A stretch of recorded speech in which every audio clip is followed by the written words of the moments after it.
welcome or welcome back.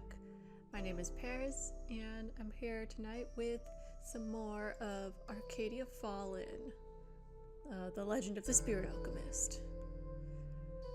So last time we finally completed our crew. We have everyone here that's featured on the main menu, and we're currently I can't remember if we actually finished doing all the stuff. I know there was a few things we needed to do for like preparation to break into this rich guy's house to steal a thing that he stole from our newest friend, Caden. I know we did what would we need to do? We needed to listen in to find information on like where he might keep something like that, which we did. There was another thing that we needed to do that I can't remember what it was. And then there was a third thing. We wanted to talk to our mentor, Elizabeth, to see if there's any like alchemical substances that might help us in our heist. So we'll just get into... Alright, I was seeing if we changed at all. We're adventurous. We have the traits adventurous, tenacity, acceptance, and doubt, which I think is an interesting set. Let's get into it. Alright. So we have a thing. Does that mean it's a plot thing with Caden? I'm not sure.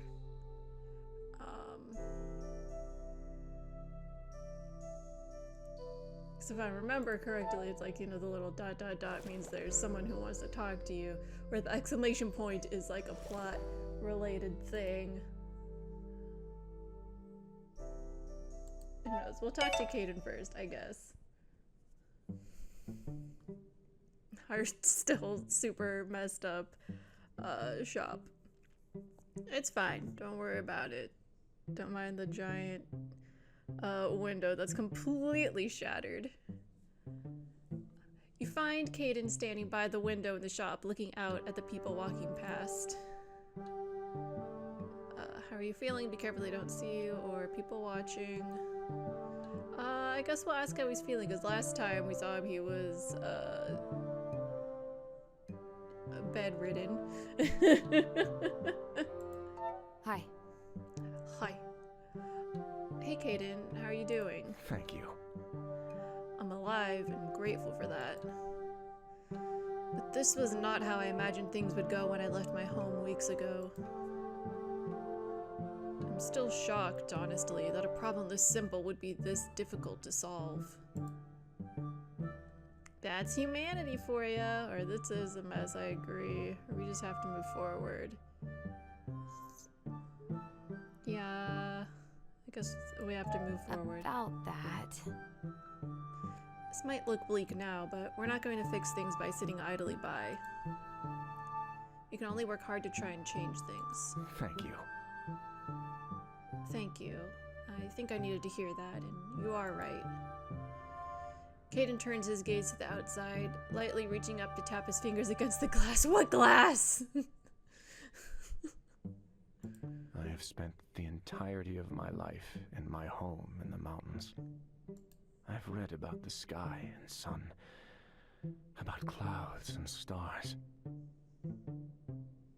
They are even more impressive in person than I could have ever imagined. The first time I saw the sky, I almost felt like it would swallow me whole. However, you humans do not seem to care for it.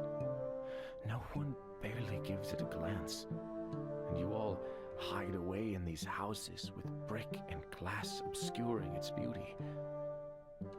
Why? Because sometimes it rains. Yeah. Sometimes, sometimes I say things, and then the game is like, on the same wavelength as me. It's practical, you get used to it. It's practical. Well, the short answer is that it's practical. Shelter is needed to stay safe. The world might be beautiful, but it's not without its challenges. That is true for anywhere, I suppose. I guess the novelty wears off when this is the environment you grew up in. Perhaps you would feel the same were you to come visit my home in the deep underground. If that's true, then the only way to experience this wonder is to travel to someplace new. I guess we'll see. Is that an invitation? That's a beautiful way to look at it. I'd love to travel as well. That feels too forward.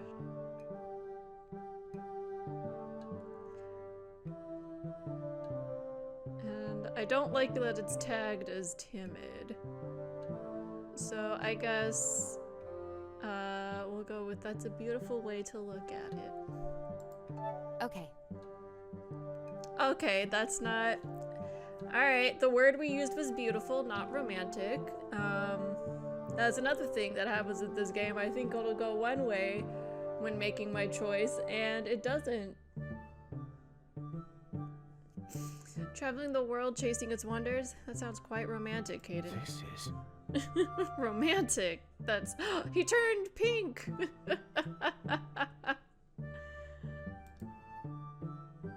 I wasn't really... They're just idle fantasies, nothing more. Anyway, we should talk about something else.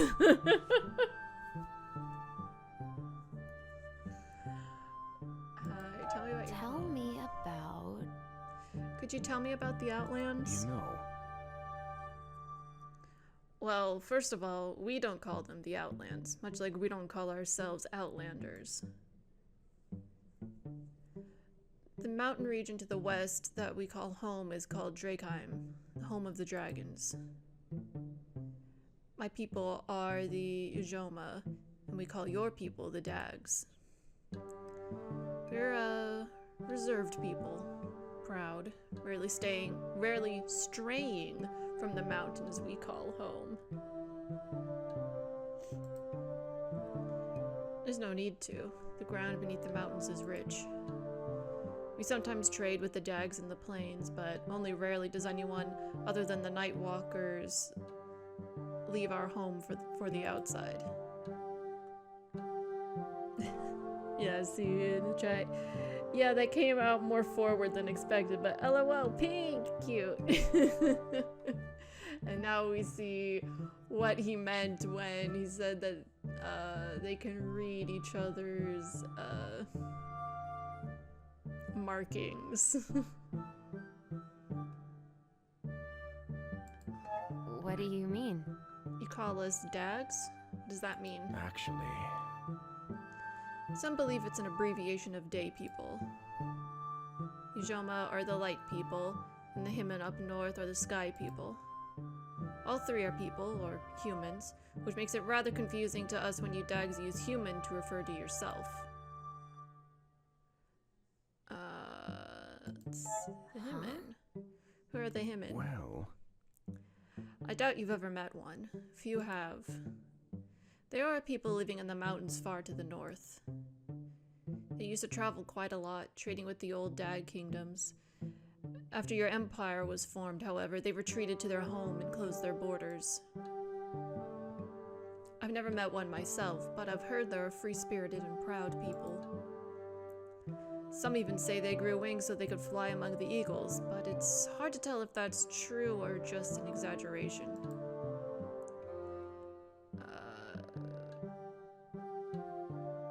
That feels weird. How can we all be human? I mean, like, I get it, but...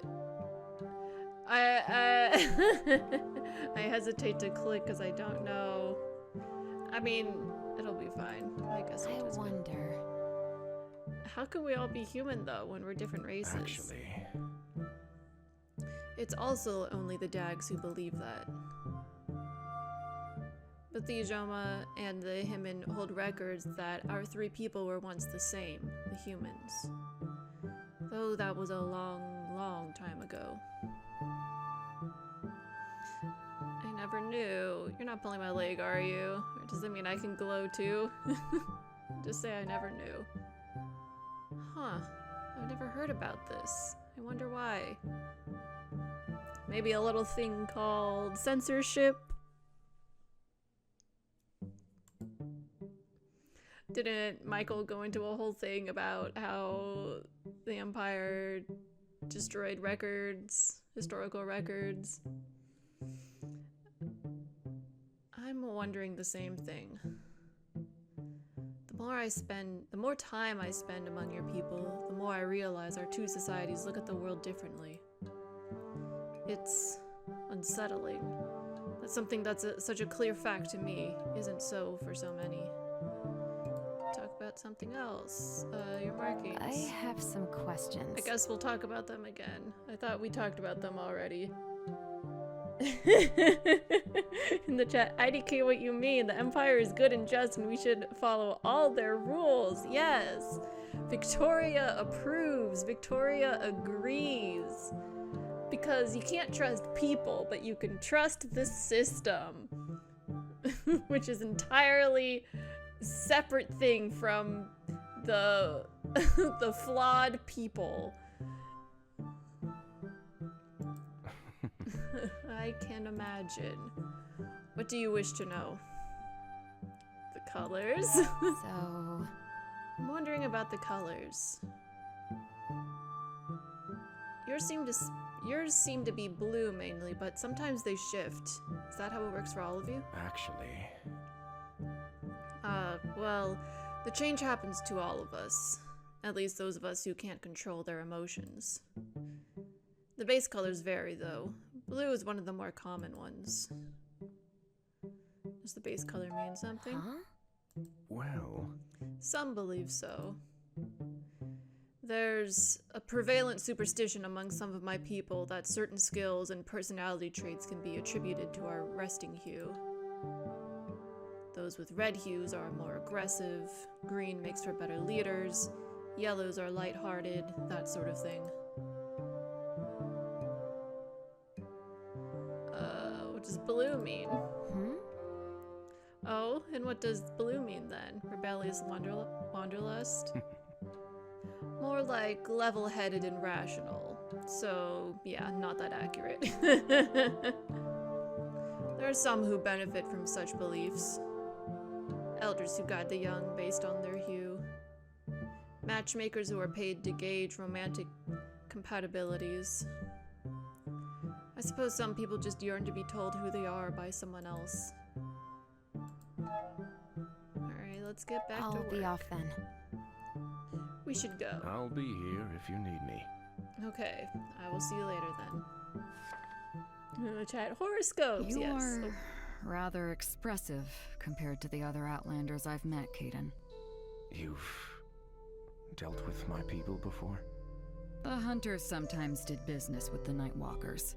I've never spent much time with them myself, but even from afar, you get the impression that they're a stoic group.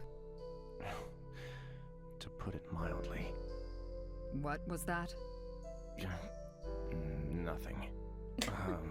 My, what interesting topsider architecture. I'll just go take a look at that. What in the world? It's like, I don't want to get into it. But I see in the chat horoscopes and then LOL, nice save. Alright, now we talk to Elizabeth. You find Elizabeth in the shop and she looks up from the book she was reading as soon as you approach. So that's how it is. So, I hear you and the others are heading out to do something illegal?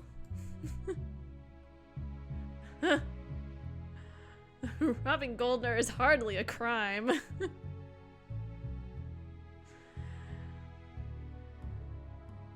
Like, I want to say that, but I also, like, is this going to be a case of where she's like, don't tell me more than I have to, than you have to, so I can have, like, plausible deniability sort of thing. So I might just say I need your help. About that. Okay, we're gonna mention Goldner anyway. Never mind. I'm gonna need your help. We need a way inside Goldner's mansion without being detected. I see. That's my understanding, yes. Very well. I may have something you can use. This is a highly secret recipe of mine. We don't sell this in the shop. A potion of invisibility. I was wondering if the old brain could remember this, but I managed to note it all down. The potion allows the one consuming it to pass by unnoticed for about an hour. Goldner's goons won't notice a thing. Is this really alchemy?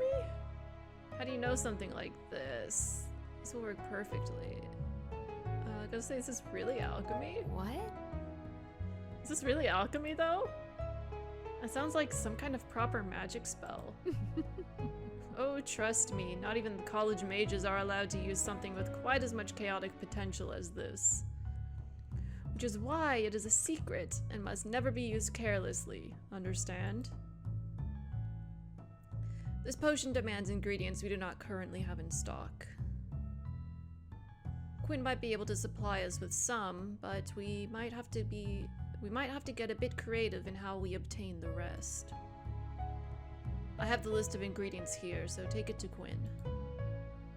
They might have ideas about where to find the rest as well. When you've collected it all and you're ready to go, come see me. The potion must be consumed soon after it is made, so you should have made all your other preparations before that. Of course, I'll still be here to assist you, should you wish to do some regular alchemy training. I'm sure Quinn has stocked up on new ingredients by now, so we should be able to look into making even more new recipes. Hell yeah. Say that's all I'll for be now. off We'll then. go get the new ingredients. Sorry, I totally clicked through that without even looking at what it said. I will get to work then. Good luck, dear. Good luck out there, and be careful. But yeah, we won't practice alchemy until we get some new ingredients. Oh, hey! And then maybe we'll see if we can ask Elizabeth some questions. In the chat, LMAO Kit is so ready to spill the beans. Yeah, I just want to brag about the fact that we're gonna be breaking into Goldner's mansion. I'm so hype. And then in the chat, in all caps, child. You leave the shop and find Kim waiting for you outside, the small kid wringing his hands nervously. Hi. Oh, hi, Kit. Did you find anything? Sorry, I was just wondering how it went last night. Did you find out anything about my brother?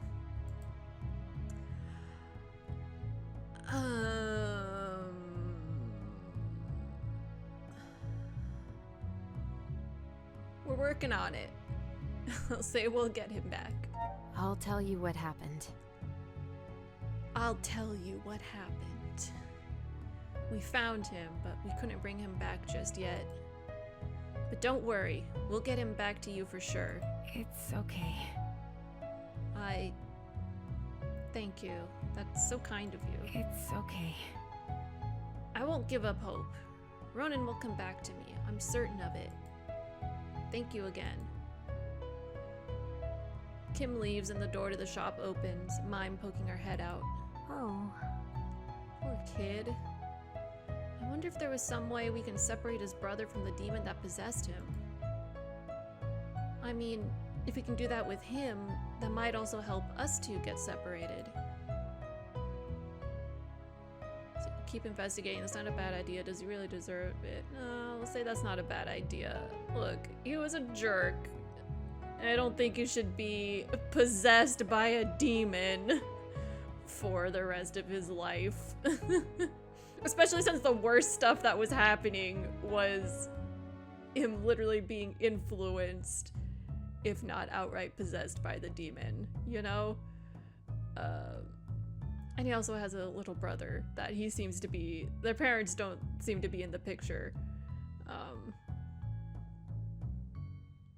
say that's not a bad idea. I see. It's a good point, Mime. We should continue to look into this. Thank you. I'm glad you agree. Let's do our best, okay?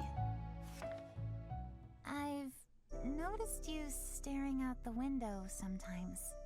You should be more careful other people don't see you. Oh, right, of course. I'll be careful. What were you even doing there? You were just staring out at the streets? I never got the chance to properly explore this place. This is my first time experiencing a surface town, and I'm itching to explore it. You're also new to this place, aren't you? Don't you feel the urge to go look around? No. That was a decisive answer. Why should I waste my time? There's nothing of interest to me here, and I'll be leaving soon. There's always something to be learned from any new place you go to. Walking amongst the townsfolk might give you a new perspective of them. No, it won't. I wonder what happened to you, Anne.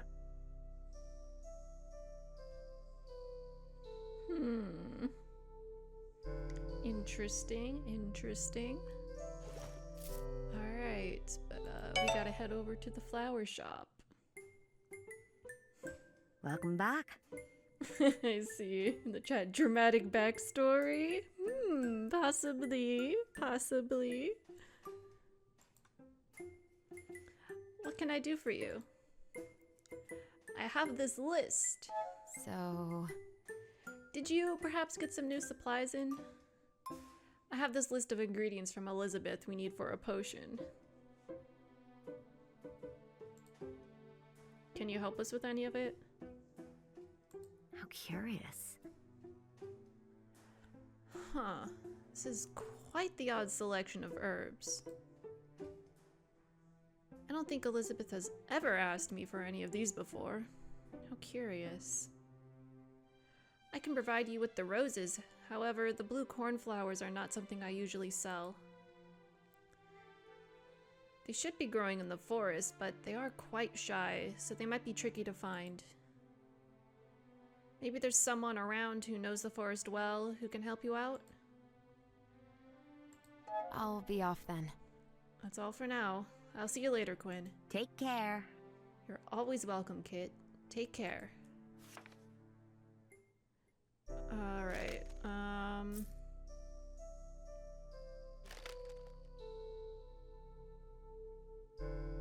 I mean, I thought they said find someone who might know they're in the forest first. But it's alright, it can select it. I guess I'll go to the market first.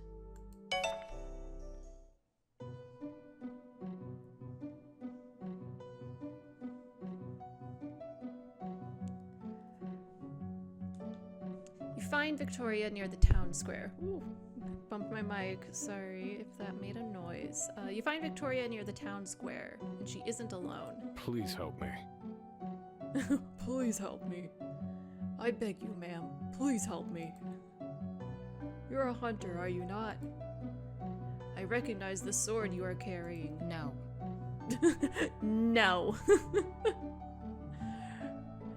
What is the prize? The cop doesn't actually want to help. I'm so mean. That wasn't even about that. It's because he's specifically saying he wants the help of a hunter, and she's not a hunter anymore. I'm sorry. I cannot help you. Yeah, that's not very knightly. How about before saying that we can help, I'll ask let's see what's going on. What's going on here? Did something happen? I can't believe this. Something is always happening, but we are on a mission, remember?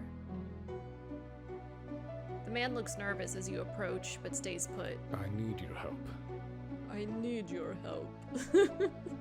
Sorry, his daughter is missing, presumably a child. And I'm making fun of how he sounds. Please, please, my daughter has been missing all morning. She was playing with the other kids in the meadow, but when the rest returned for lunch, she wasn't with them. And what is it that makes you think this is a job for a demon hunter? Well, The other kid said that Marie had already gone home, but there was something off about them. Off? Like there was something that they weren't telling me, as if something had scared them. Why would they lie to you? you see, I brought Marie with me to this town to work in the mines years ago, but we're still considered outsiders. People out here can't understand why someone born and bred in Eridus would have to travel to the boonies to look for work. They don't get that someone like me without any name or fancy education is about as welcome on the posh streets of the capital as mages are out here. I took us here to give Marie a better life, a simpler life. How did it go so wrong?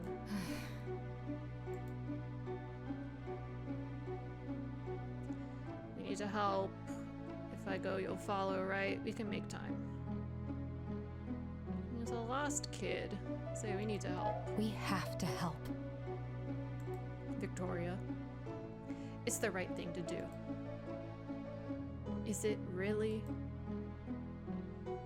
It's a kid! What? Oh no, Aaron! I see in the chat, this is your version of me going, I want my daddy in Red Dead Redemption 2.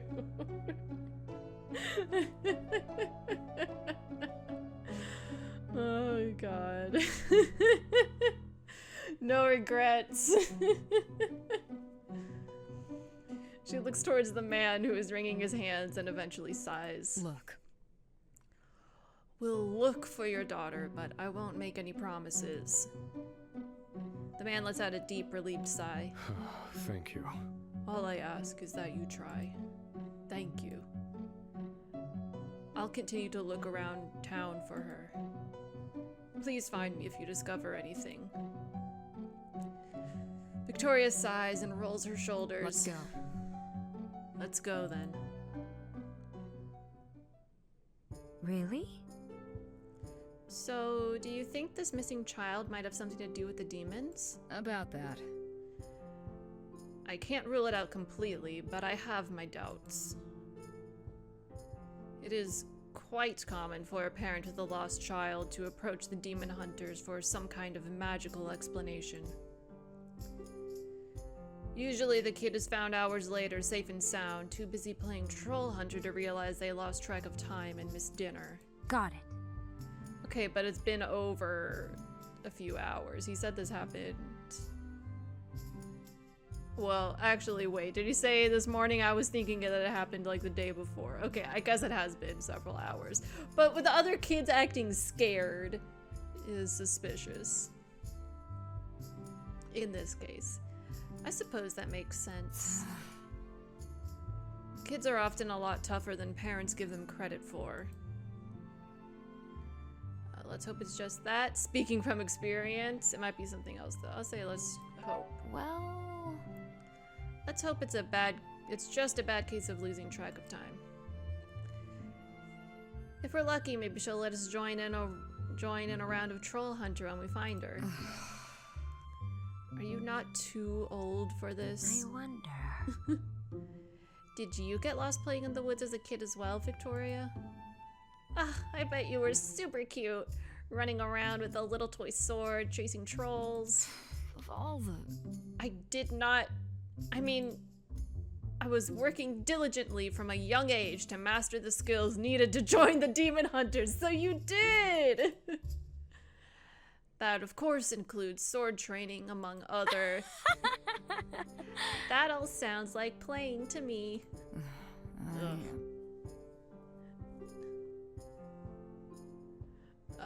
You're dedicated, Victoria the Troll Slayer. Or did you always want to be a demon hunter? Sorry, I'm gonna join in the joking at your expense. Victoria the Troll Slayer. Victoria, slayer of trolls and protector of the land of her backyard. I hate you both. I was a child with a dream of becoming a hunter. Nothing weird or unusual about that. I never said it was weird or unusual. I think it's perfectly normal to play as a kid. We're making fun of you because you're making such a big deal trying to be like, oh, I wasn't playing, I was training, and from a young age I was super diligent. No, you weren't. You were a kid being dumb, running around with a stick and pretending it was a sword, like all kids do at some point. Okay? Really? If you loved it so much, then why did you leave? Dramatic backstory? Oh no, I'm sorry, Victoria. I didn't mean... I said something bad just now, didn't I? Please forget it. Let's talk about something else. About that. It's fine, Mime. I think it is about time I give you some kind of explanation. I used to be a hunter in training. However, I never completed the final test to get officially initiated. That is why I possess the skills of a hunter, but am no longer a part of the guild, and instead work as a knight for the Empire. You flunked the exam? What happened? It's hard to imagine you failing at anything. I guess we'll say what happened. I wonder. You seem like someone who's always excelling in all that you do. It's hard to imagine you failing at anything. What happened isn't important. Just know that the hunters were within their rights to throw me out, and I accepted their decision. After I left the hunters, I was struggling. I didn't know what to do, so I found myself drifting. That's when Alethea approached me. She took me in, mentoring me, and I became a knight working under her instead. And that's how I ended up here. That was kind of her. I'm sorry to hear that the hunters threw you out, bastards.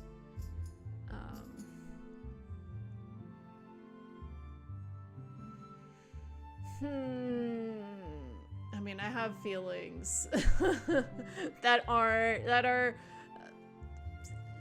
leaning more towards negative about Alethea. So part of me is like, I don't want to call her kind. But Victoria seems to hold her in high regard, and I mean, we also have a mentor that seems to have taken us in. We haven't mentioned a family of our own, especially because we live at the alchemy shop. So I feel like there's an implication that, I mean, we are an adult, so we could have just moved out of our parents' house, but like we make no mention of family so far. So it feels like perhaps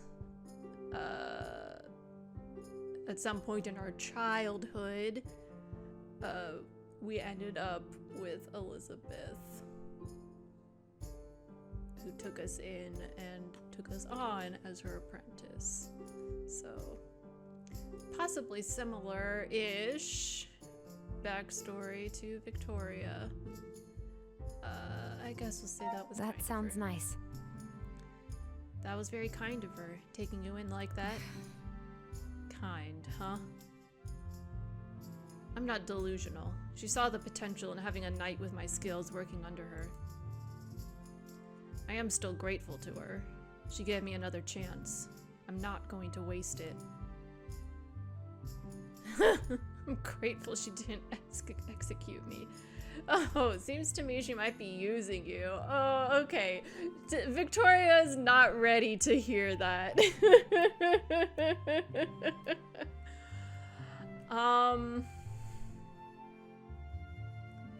I really don't want to say any of these things.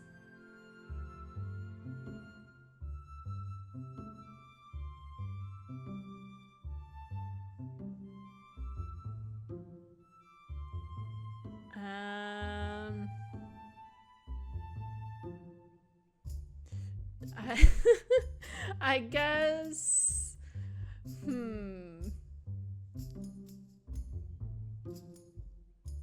It is funny to be like, we just called her kind and said that was kind of her, and then the next thing we say, seems like she might be using you.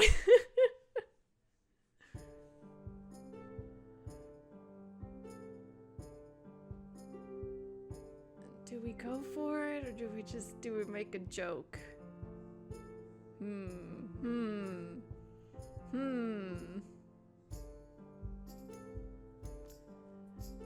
I think we'll go. I think we'll go with the joke. It feels a little weird to be saying that right now.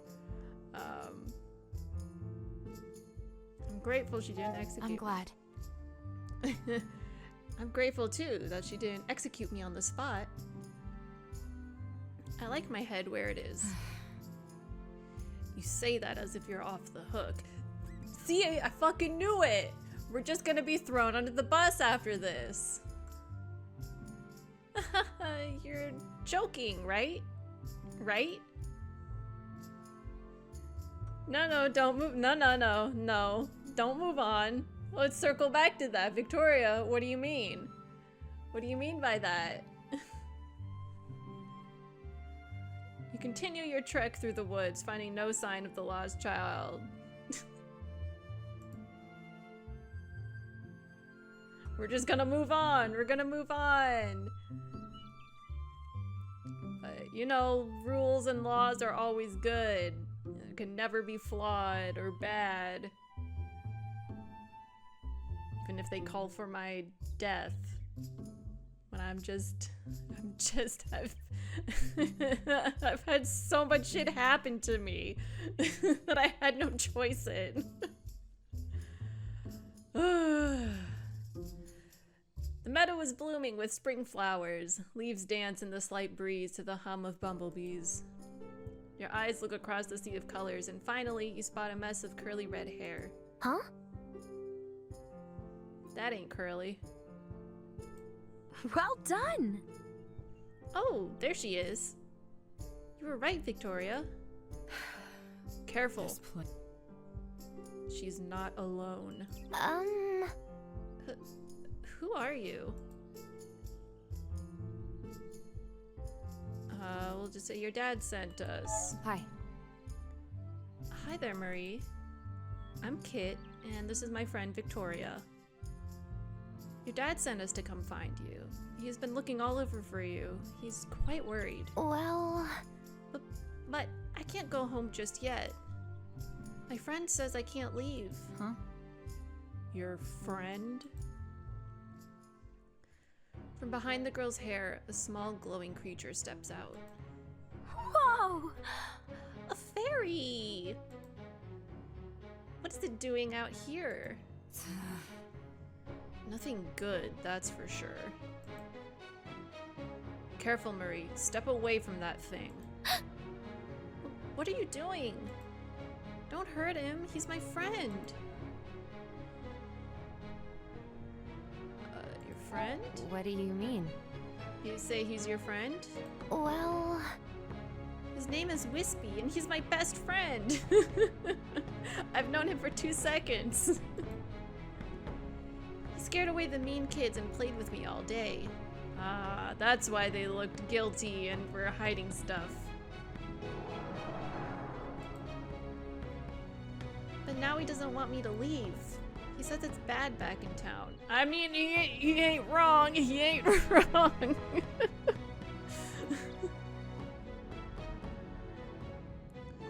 We'll say mean kids. Tell me about...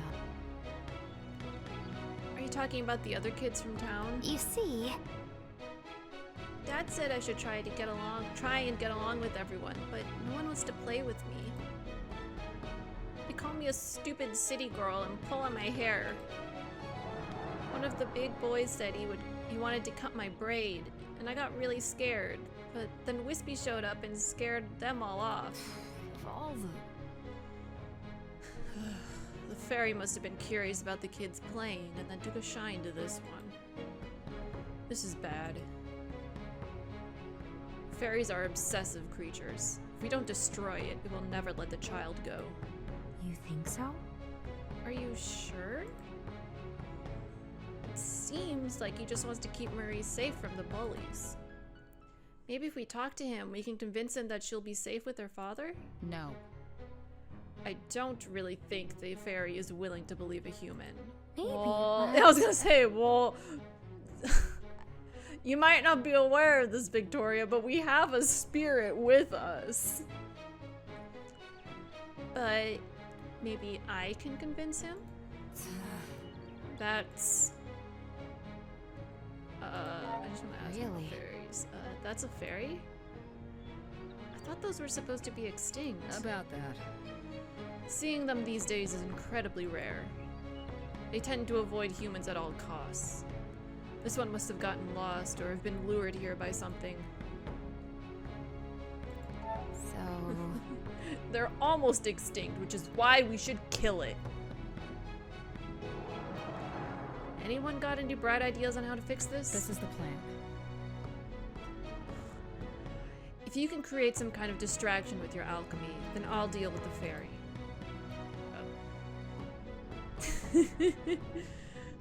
Oh. Sorry, I just imagined it having, like, you know, extremely high pitched and squeaky voice, but then I was like, I'm not doing that. I'm not doing a Lou Wilson Pinocchio voice from Never After. But that's how I imagined Wispy sounds. You will do no such thing, human. You all jump when the voice, though not truly a voice, more like a feeling vibrating through your being, enters your mind. You will leave now. This child is mine, and I'm not letting her go. Wispy? Stop it, you're scaring me. Kit? Wait, let me talk to him first. Maybe we can sort this out without anyone getting hurt. Your choice will affect Mime's path going forward. Trust Mime to handle this, or it's too dangerous for Mime to handle this. Solve it yourself. No, I trust Mime. And I also think it's worth giving it a shot. okay. Okay, Mime. We're counting on you. Thank you. Really? Okay, I'll do it. Be careful. Just be careful. Hello. Okay, Mr. Wispy, sir. Tell me why you won't let the child return home to her father, please? She is my child now. I will be the one to protect her. She stays with me. But don't you think she'll be safer with her family? Human children are not made to survive in the forest. She is safer here. The human village has been tainted. We must all flee or be swallowed by the nightmares. I see. Is he talking about the demons? I am human. Your kind has dug too deep, and now you reap what you sow. But this child does not have to suffer for the mistakes of her father. We'll let Mime continue. Hear me out. It's true, humans have done some really stupid things, really, but we are trying to fix it. Me and the humans together are working to put things right. You? Who are you? You carry the mark of the forest on you, yet you help the humans. Why? About that. Because I believe they are trying really hard to fix things, and I want to help them succeed. You reek of human magic. To think a child of the king would stoop so low as to bind herself to a human. Huh? The king? What are you talking about? There's nothing left for me to say to a traitor. Oh. Uh-oh. The fairy suddenly flares red, its face drawn into a demonic snarl. The fairy flies at Mime, but Victoria quickly steps in front of her. She doesn't have time to properly reach up and guard, so the fairy cuts into her hand with claw-like fingers, drawing blood! Blasted. Son of a... She throws the creature off and, with a swift swing of her enchanted sword, cuts through it. It disappears in a cloud of sparkly smoke. There's a moment of silence. Then Victoria sheathes her blade. Tell me. Mime, are you alright? Everything's just too much. Victoria, I'm so sorry.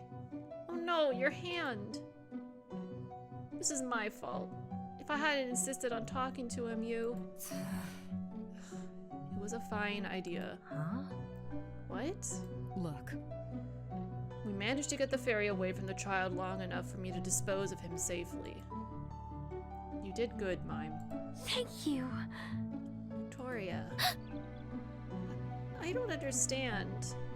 Wispy, why did you... I want to go home. Victoria sighs and scratches her neck. So... I'll take her to her dad. He'll need an explanation for this. Marie will too, when she calms down. Time to go. I'll see you at the shop later.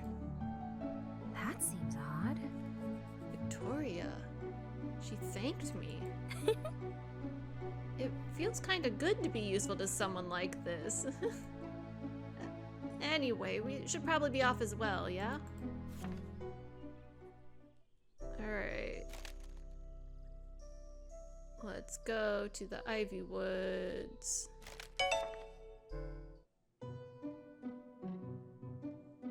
About that. Not the woods yet.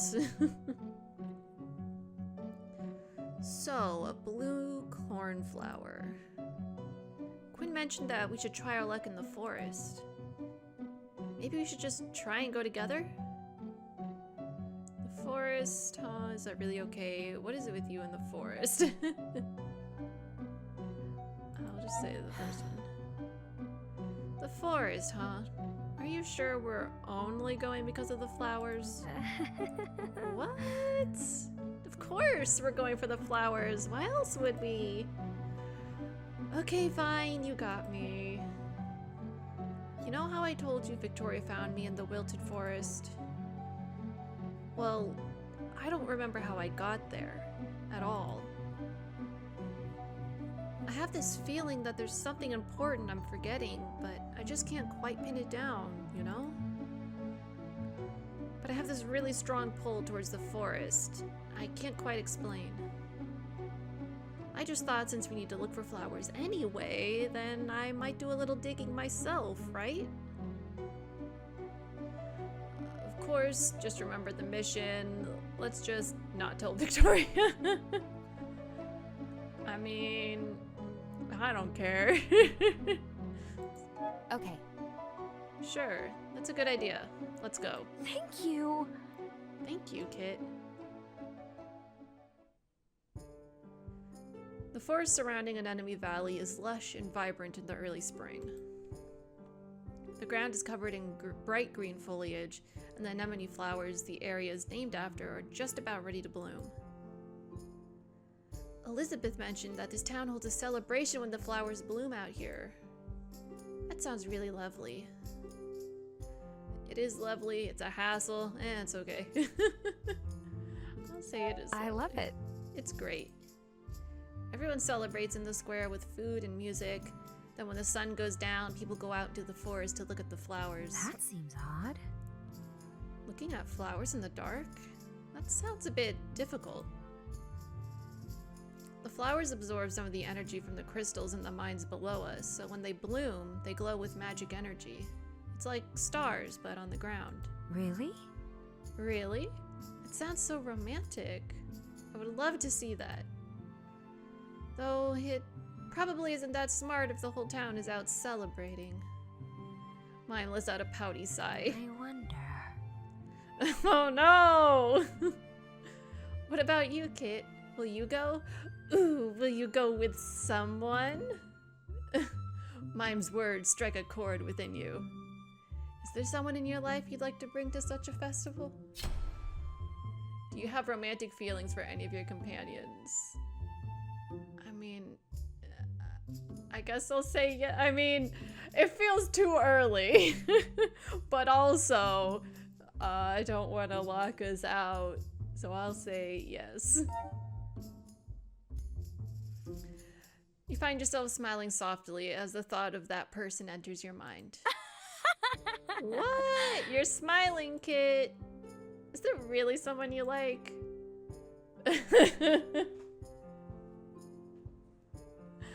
What? No, I'm not smiling. Maybe, or don't be ridiculous. In the chat, such a dramatic way to introduce the question, right? We'll say maybe. Actually, There might be. I'm not telling though. Really? Oh, but now I'm really curious. That's no fair. But fine. Kit, your secret's safe with me. Oh! Mime rushes forward and crouches down near a tree where a blue flower is growing in the shadows. Look here! Isn't that the one we were looking for? That's so lucky! You have to agree.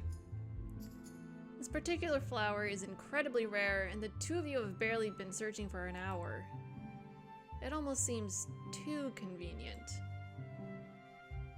There's a rustle of leaves, and you whip around, spotting shadowy antlers slowly moving away from the clearing. A deer?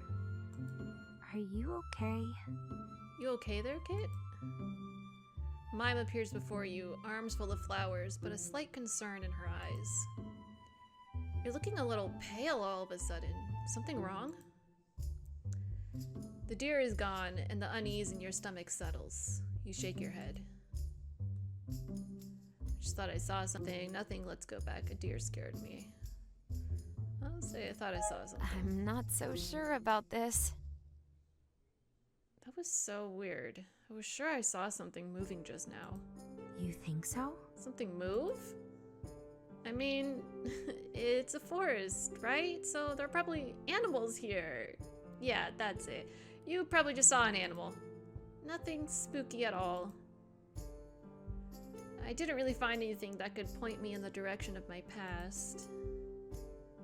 Honestly, this part of the forest doesn't trigger the same feeling of longing, the same way that the dead forest does. I wonder why that is. Anyway, we should head back before Victoria gets suspicious. Let's take these to Elizabeth. The two of you return to town with your bounty.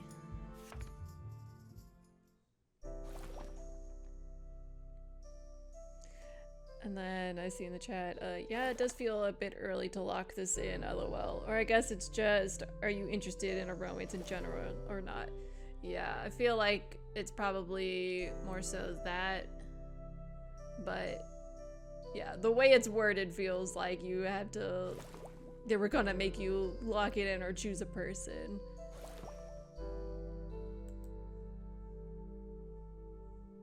Oh, you have the potion you need. Are you ready to go to Goldner's Manor? No. Wanted to talk to Elizabeth. Welcome back. Doesn't seem like she'd be the type of person to say, hey. It's more like, hello. Hello there, Kit. What can I help you with? So we did not brew that potion. I'll say I'm ready to brew I did the it. potion. I have all the ingredients for the potion of invisibility. Well done. Well done, Kit. Oh. About I did not that. want to do that. Sorry, I'm clicking through that. I wanted to make some. I wanted to see if we got new recipes, and I also clicked through that. Okay, let's find a spot for you in the back. Sorry. So we have Rose now. Careful when you add that. Oh, be careful when mixing volatile ingredients. The The mixture will explode if a volatile ingredient comes in contact with another volatile or identical ingredient.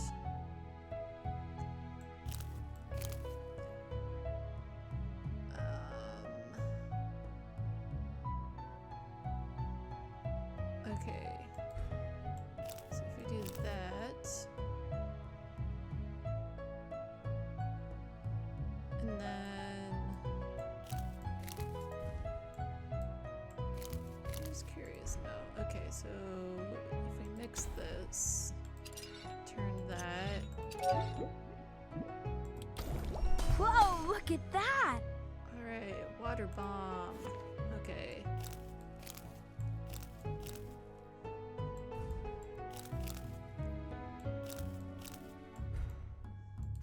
Okay, was that the only new one? It looks like it was. The only new recipe. Do we want to try getting some more stars, maybe? Maybe let's see if Elizabeth has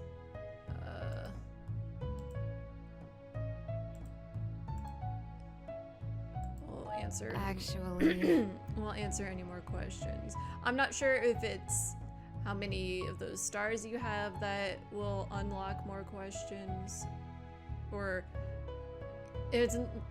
if I remember correctly, it's not even that it gives you more questions necessarily, but it's just she will actually answer them instead of being like, maybe another time. Or like not wanting to talk about it. I don't know if it's completing those like other optional objectives that will get her to open up more, or if it's just the different, like the number of recipes you've actually discovered. I see. Very well, I shall do my best to answer.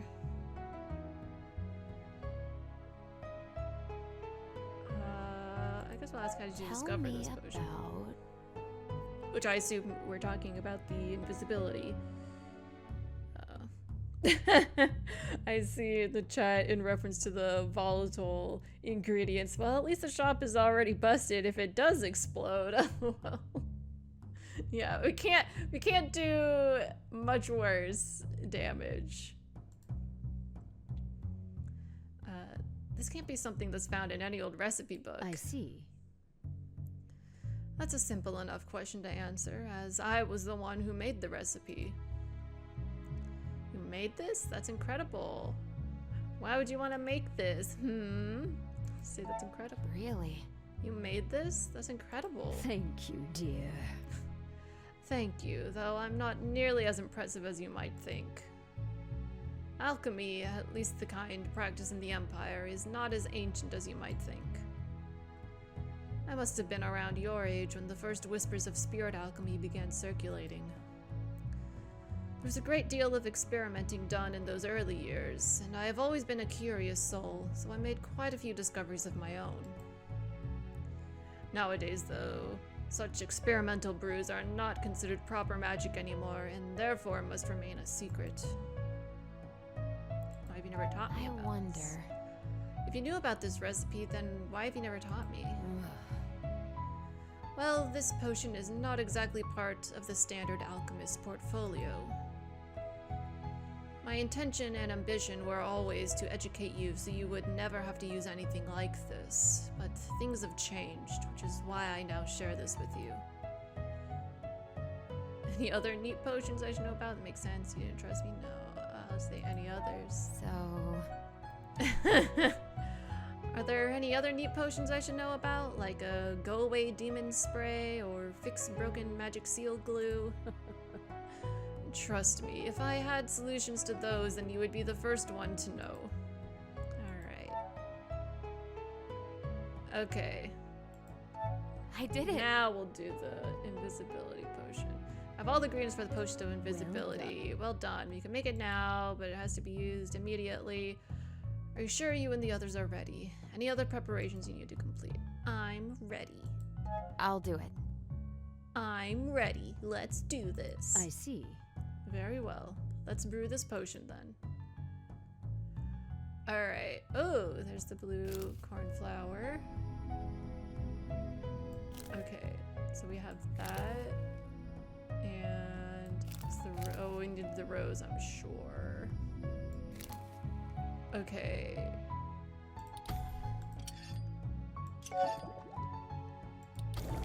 Another discovery! Yeah! Okay. A potion that will make you invisible like a spirit for a short amount of time. Alright, here we go. You brew the potion and pack it into your satchel. Good luck, kid. Please be safe. We got this. Oop, here we all are. Your group is standing in the shadows, watching the Goldner estate. A guard is stationed out front with even... Oh. A guard is stationed out front with even more, no doubt, waiting for you inside. Didn't think I'd ever return to this place.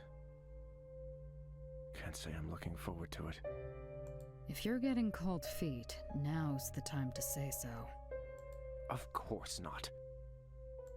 It's my fault we're here.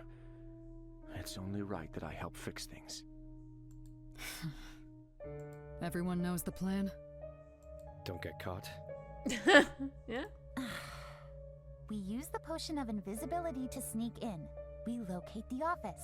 I take care of the magical safe. We take the artifact, and we leave before we're all discovered.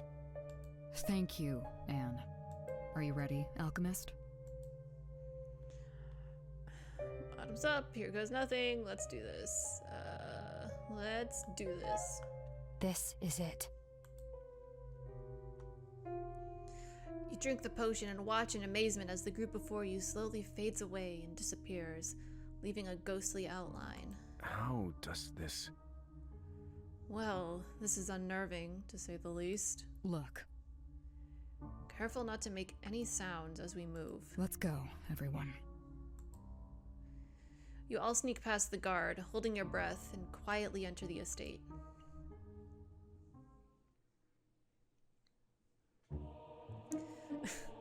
As soon as you make it through the entrance, your eyes are assaulted by glaring splashes of gold, red, and purple.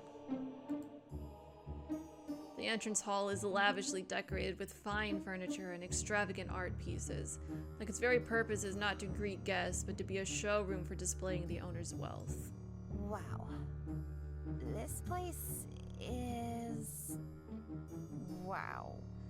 Do we think he has a desk that is,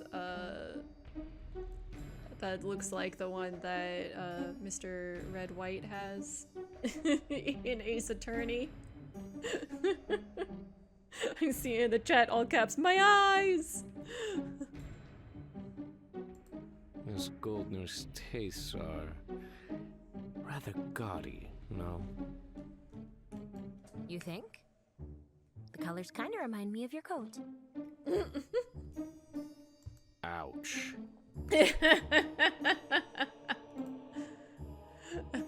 She's kind of right, though. Burn. We've got to go. In the chat, maybe Goldner and Red White were lovers! I know the connection between the two of you. Let's save that discussion for later. We have places to be. You're right. We don't have much time. Caden, take us to the office. Right this way. Caden leads you through the gaudy hallways, over expensive carpets, and past precious paintings. I like the alliteration there, past precious paintings. You pass more guards patrolling the hallways, but your cloak of invisibility keeps you safe and out of sight.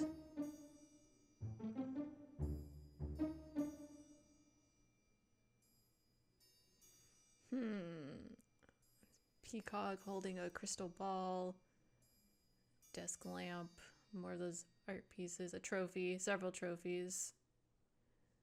World's okayest boss. Is this an ancestor or is this him?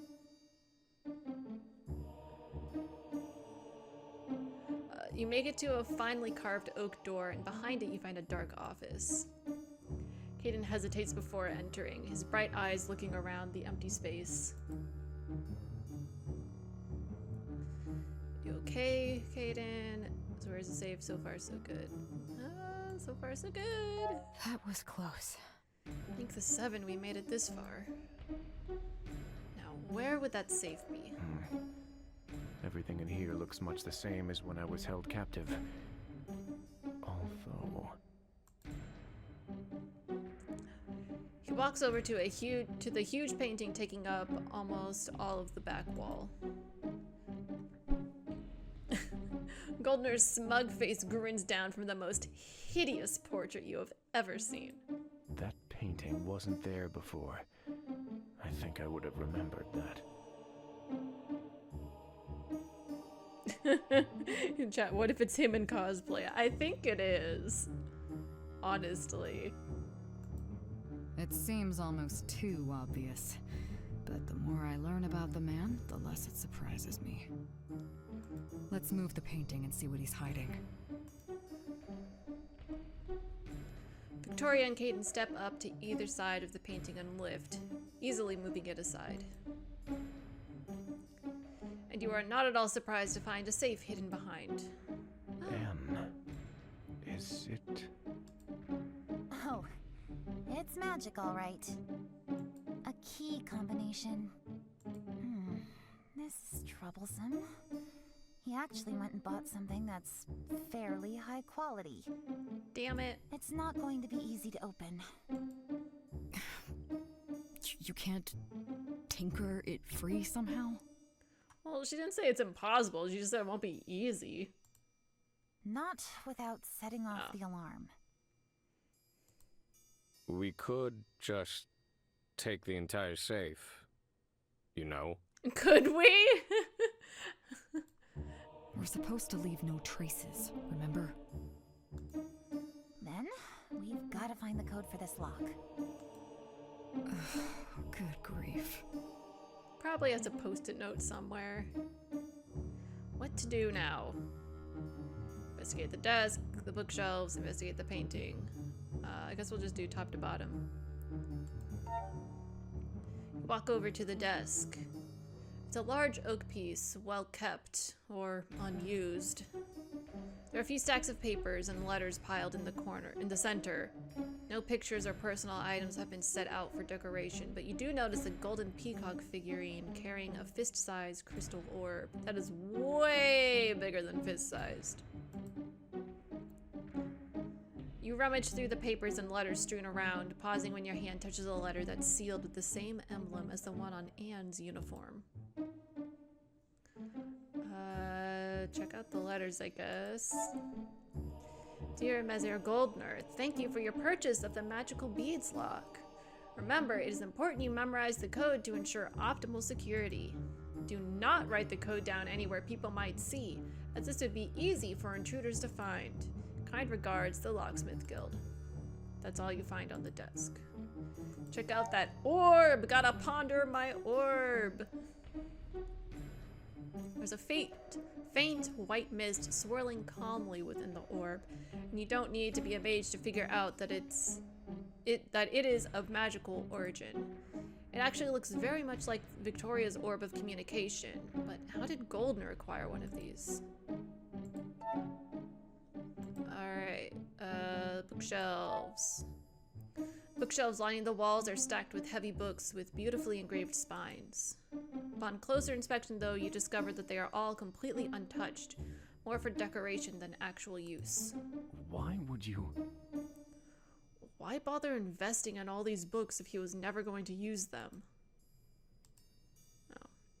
Wait, why... Okay, why did the bookshelves go away, but the desk...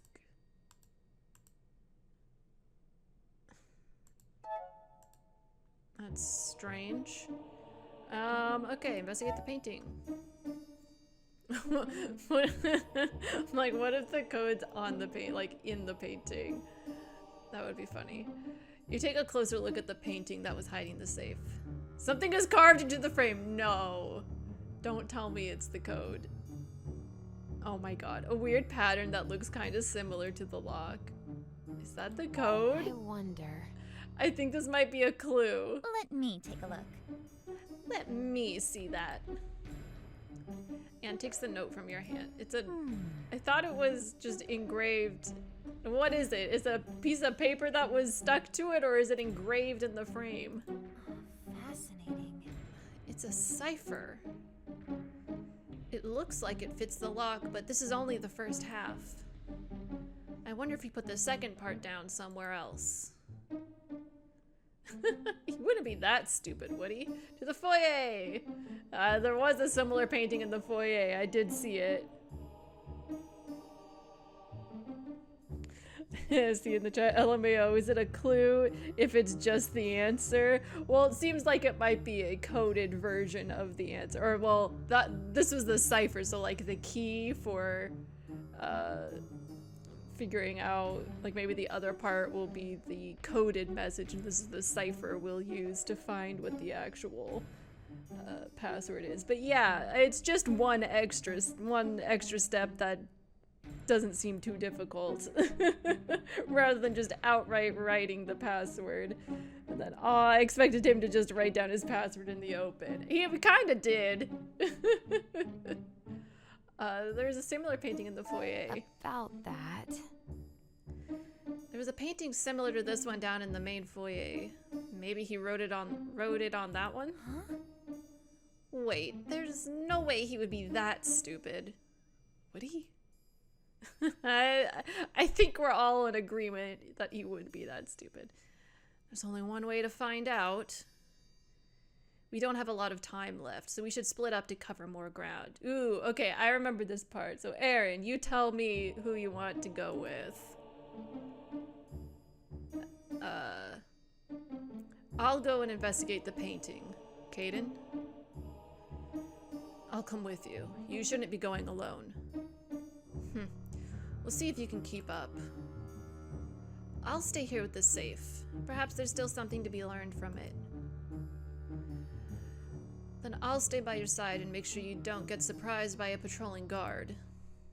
As long as you let me work in peace. Kit?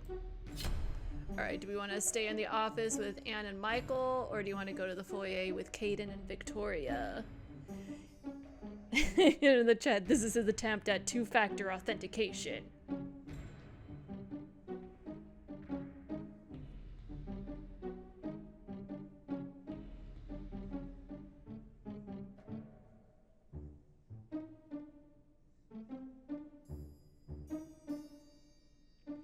And then my thought, even before the split, was to check out the painting, but Caden is there too, so double for the painting. All right.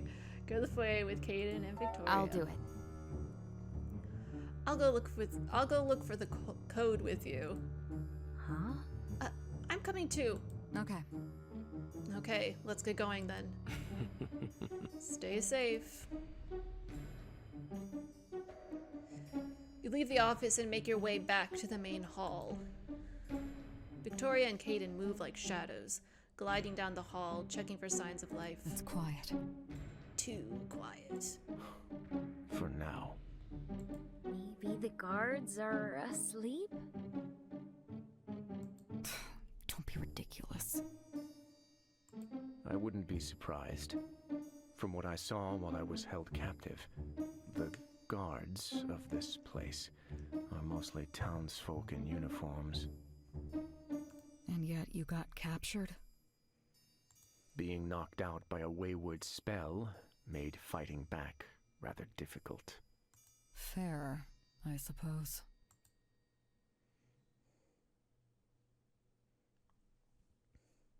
You make your way back to the main hall. The painting is still hanging there, Goldner's smug grin. Smiling at no one in the dark. Definitely not a smug grin. Such bad taste. Poor artist. I feel bad for the poor artist who had to sit through that ordeal. I can't imagine Goldner being a very pleasant patron to work with, no. You look over the painting carefully and are delighted to find another pattern painted down in the corner. That That man really is something. To make such a simple mistake is incredibly sloppy. Just arrogant. It's almost sad. That's our luck. Just arrogant. Just arrogant enough to believe no one would notice. I don't understand. How did such a man even come to possess this kind of power? It is strange. The next clue fresh in your mind, you turn and begin making your way back. By the time you're close enough to spot the office again, you notice how the shimmer around your hands is fading away. We're out of time. Victoria notes grimly, just as Caden stops abruptly, and you flinch at the sound of a bell-like jingle. You turn to Victoria, who has gone pale, opening up her jacket to pull out her orb of communication, but the sphere is silent. The sound is coming from somewhere else. It's coming from inside the house! Who the bloody hell is calling this time of night? Uh-oh. You hear shuffling and stomping steps coming towards a door to your right. Victoria and Caden instantly dive for cover. We gotta follow Caden, of course. You don't even have time to react before Caden's arm is around your waist. You're pulled into what you can only assume is some kind of closet. Of course. The door slams shut after you, and you're crammed up in a tight space that smells like laundry, with Caden's towering body pressed firmly into yours.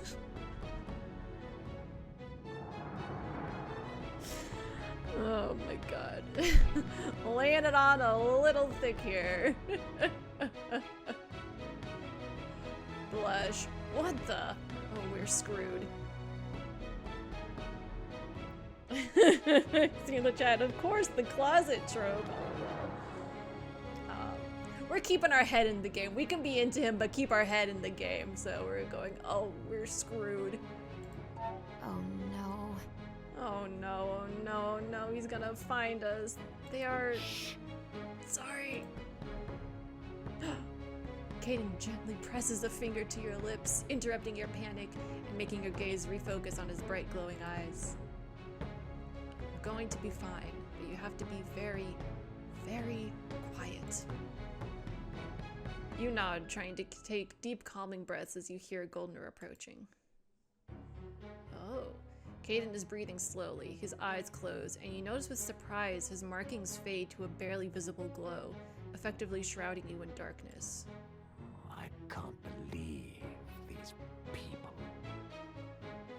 Yeah, I see. I see in the chat, we've got business to deal with. Yeah, we can, this is the thing we'll think about later that night and be like, oh my god, that really happened. And I see, oh no, he's dead! He's fine. It's fine. Don't they sleep? It's better be something important. The sound of his voice fades as he disappears down the hall, and you assume into the office. You briefly wonder whether Anne and Michael had time to properly hide when a soft hiss draws your attention back up to Caden. You okay? That's a neat trick. How did you do that?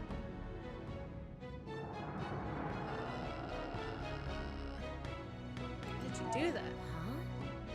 Wait, you can turn them off? How did you do that? That's a bit hard to explain. Really not the time. We have to get out of this place before we are discovered. Just give me a moment. The color slowly returns to him and he breathes a sigh of relief. Then he notices how tightly he's holding you and blanches. This is... Let's, get out of here, yes? The two of you stumble out of the tight space into the hallway, miraculously stopping yourselves from making any noise. Right, let's just find the others and get out of here before anything else happens. Oh no. The two of you flinch at the sound of something shattering, of course. Looking down the hall, you see Victoria and Mime. Both standing with a look of absolute panic in front of the door to the office, staring at a potted plant that lies shattered on the floor. This. What the? It doesn't take much to figure out that the two of them had been spying on Goldner inside the office, and by the sound of hurried footsteps, they were found out. Caden, we have to do something. Right, let's go back.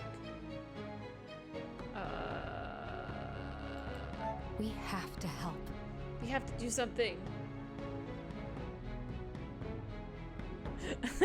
Yeah, in the chat, haha, we kept our cool, but Caden had his blush moment. Exactly. And then, no, don't crash. Actually, Already on it. You jump out of the way of Caden, who's grabbed a blanket from the closet. He rushes forward, and you watch as he tackles Goldner as soon as he pokes his nose out the door, throwing the cloth over him and grappling him. Hey! Ugh, what the? Let me go this instant!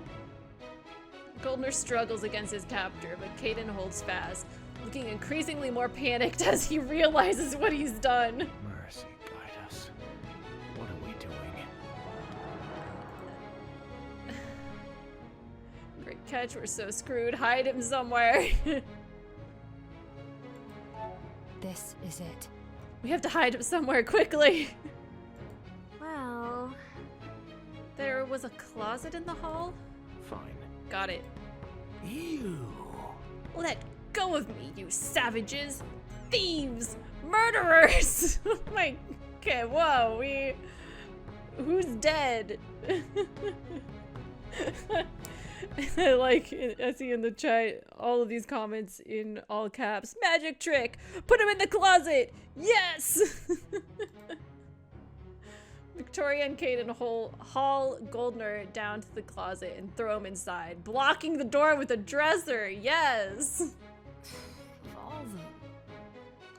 So much for being stealthy. Time to move.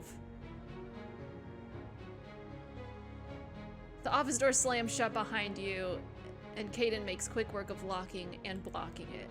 It's only a matter of time before Goldner's yelling will alert someone else in the mansion.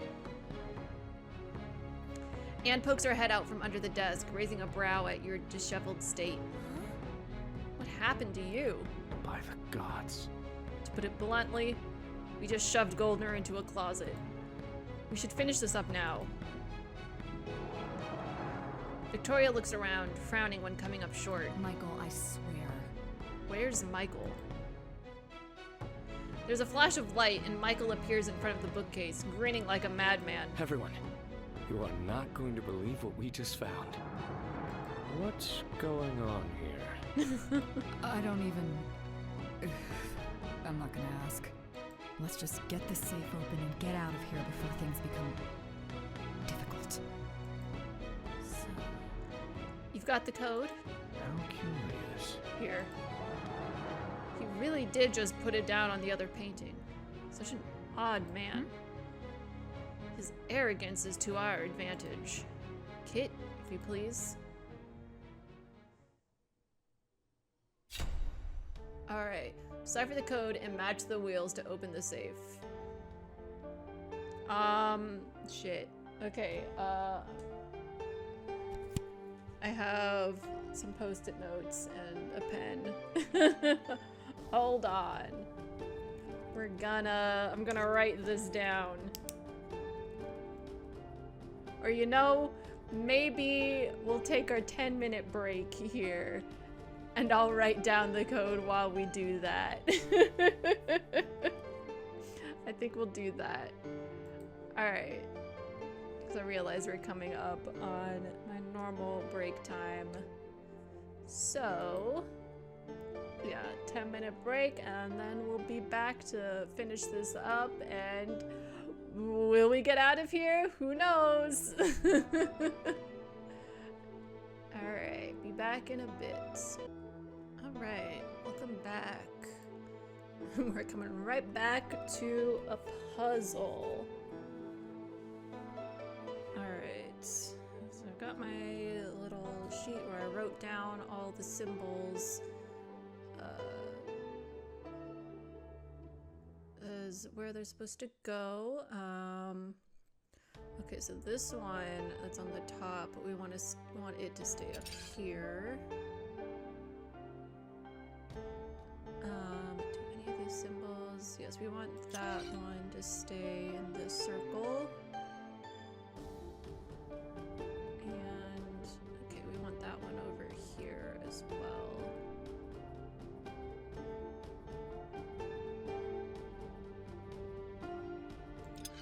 Okay, we want this one here, and on, yeah, to the left of that one. So we'll move that,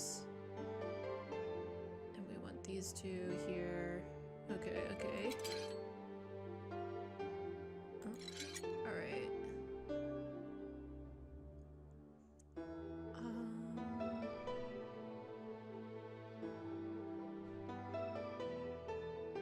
Where? Okay. We want this symbol in the top circle, but we want it to the left of this symbol, so we'll turn that. Is that what we want?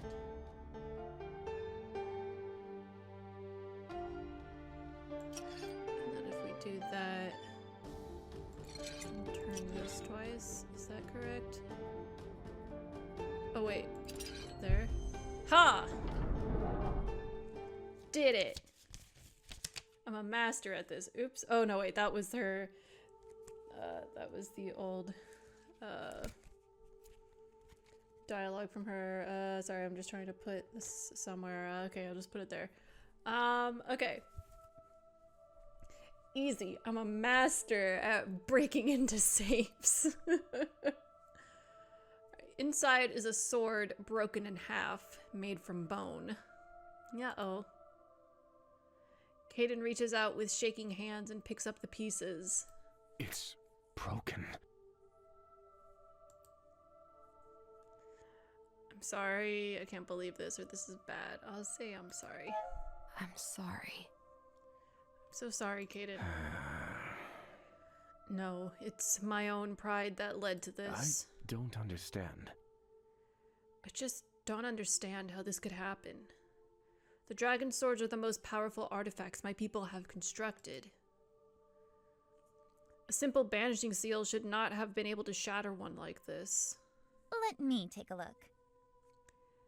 That is because this is no normal banishing seal. Anne is holding up what appears to be a map that was also locked away in the safe. A map of the mines. What? Please explain, Anne. Fascinating. Look at the way the ore is structured. This is way too perfect to be an organic occurrence. You say that people used to use places with natural ore for this kind of seal, yes? Well... Right. So... Well, what if this was the other way around? What if someone created the entire network of ore in the region and shaped it into this structure? By the seven. Actually... If my theory is correct, then this town, the entire valley, is resting upon a giant alchemy locket. Just what is sealed away? How can we fix something like that? Or we have to keep calm. Let's see, how can we...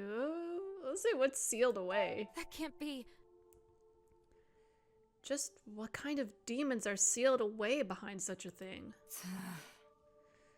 Something that we cannot possibly allow to get free. What do you think, Anne? Is it possible to fix a seal this big? Seems logical. I think so. I'll need to make some calculations. We should bring the map back with us. Let's see. So, since no one seems to want to point out the obvious, isn't it rather suspicious that Goldner is in possession of such a map? It is Almost as if he knew all along that his business was destroying what I assume is the continent's largest demon prison. Goldner will pay for this.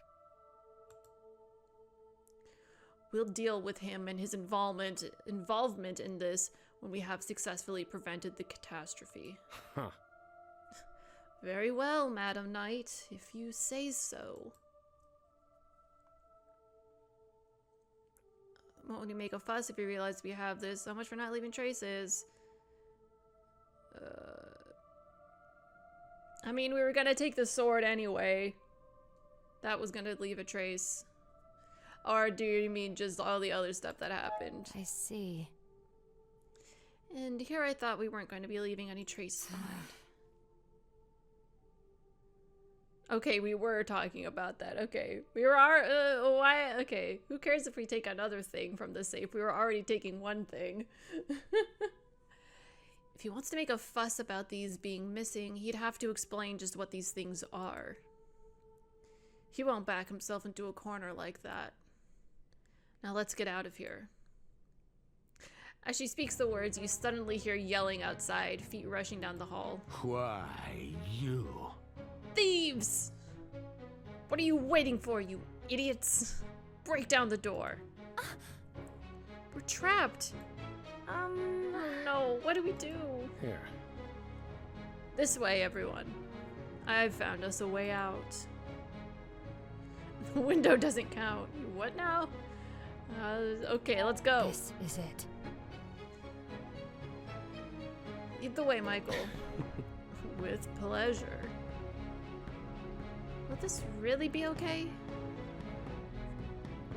Michael walks back over to the wall, holding up his hands as something begins to glow. A sigil of some sort. That seems... What's that? I think I've seen that symbol before. Look. It's an illusion, hiding quite the little secret. Michael touches the symbol and the entire wall gives way, opening up to reveal a stone staircase leading down. Oh. What in the world? This is... Why would there be something like that here? Someone crashes into the door and the hinges creak ominously. Less talking, more running. Pretty convenient. We can figure that out. Yeah, less talking, more running. Let's discuss that when we're not about to be found out, okay? Fine. I agree. Let's take this and go. There's a flash of light and you're all dragged forward into the bookcase. You all stumble down into a dark, dusty hallway, the secret door swinging shut behind you. I don't understand. Just what is this place? fascinating. Seems like an escape tunnel. They are quite common in noble houses, as a safety measure against a peasant revolt. But it only opened when Michael touched it. It looked like some kind of magic lock. Enough of this. We will investigate this later. Victoria gives Michael a pointed look. But for now, we should just get out of here. We got what we came for. I agree. I'm exhausted. Will they follow?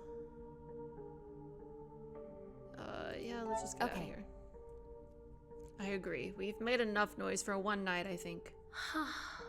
You can say that again. Let's go. The tunnel continues down and away. You hurry along, but hear no signs that Goldner and his men are following you. It appears you're safe. For now. The forest is pitch black, the crowns of the trees obscuring any light the moon might have provided.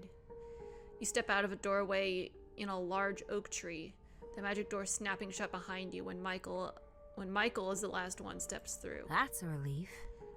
Finally, no more tunnels. Mime hugs the nearest tree in relief, but the rest of your group is less ecstatic. Caden, in particular, is staring at the broken remains of his sword with a faraway look in his eyes. I'm sorry. I've led you on a fruitless chase. And for what? Actually... I wouldn't say that. Anne walks up to the Outlander and picks up the hilt of the sword from his hand to study it curiously. We did learn more about what we're dealing with. We might be able to salvage something from this situation yet. How curious.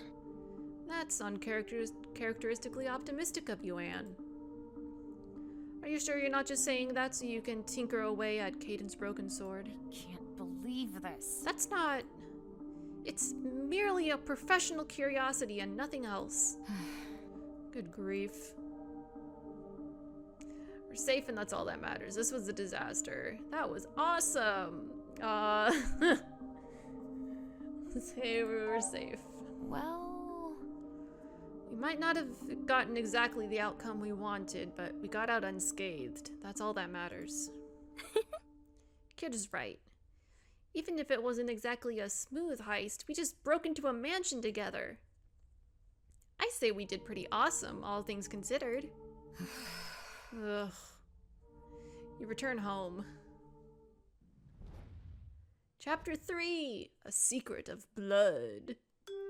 So, I called you all here to talk about what I've discovered. After you return from your successful heist, you decide to lay low for a bit to recover and go through the evidence you've uncovered. When Anne eventually calls a meeting, you enter her lab to find the place plastered with notes and drawings. The mage is holding a cup of strong-smelling coffee, and her voice seems a tad more on the shrill side than usual. So... I have been examining this map we found at Goldner's mansion, and I'm confident in my initial theory that the underground of the mine is, in fact, a giant seal keeping these demons trapped. The positive news is that the seal is so massive that the damage is only minimal, which is why we've only seen a few demons leak out into the town. Oh, really? I think we've encountered, 4 of these things so far? I wouldn't call that minimal. Boy, do I have bad news for you, then. The massive scale of the seal suggests that there are many, many more demons lying in wait on the other side, ready to be let loose. Victoria shifts her stance slightly, looking uncomfortable. I just don't understand. Why are you looking uncomfortable, Victoria? When I told Goldner that the mine was disrupting the seal, he refused to believe me. But it turns out he had this map proving it all along. You'd be surprised how many people are able to bend their own reality to pretend they are not doing anything wrong. He probably thinks this is all some big mage conspiracy. He was trying to get the knights to come and investigate. They won't come. What? Alethea and the Paragon himself are determined to keep this under wraps.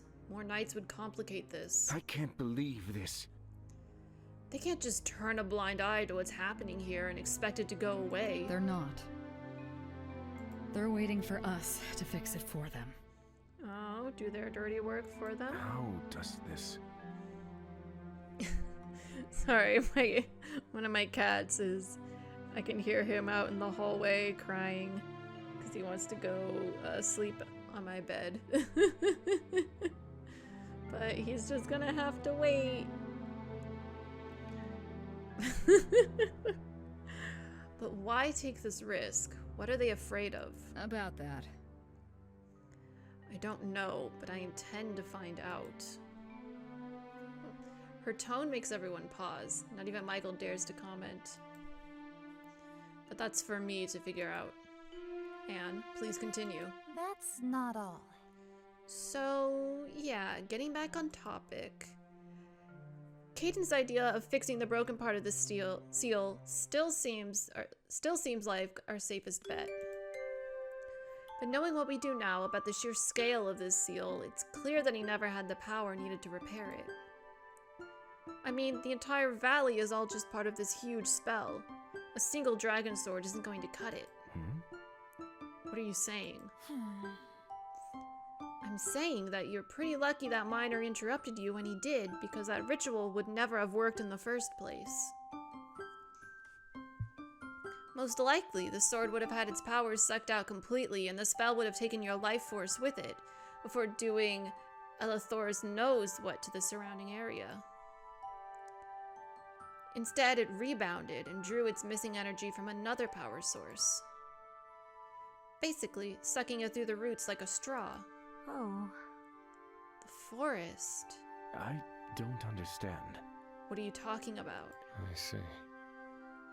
A big part of the woods had its life force drained from it all of a sudden. Seems like it was caused by your ritual. Wait, what? So that's what happened. One mystery down. I'll say, wait, what? Really? Okay, don't say it like that. Kit, don't say it like that. Wait, what? So Caden was the one behind the wilting of the forest? I didn't want to say that to you, Caden. I wasn't gonna blame you. Caden gets up and abruptly storms out of the shop. Hey, wait, you can't just... Victoria gets up to follow, but Michael puts a hand on her shoulder, halting her. Let him go. He needs a moment to let that one settle. Even in this state, he's no fool. He won't get caught again.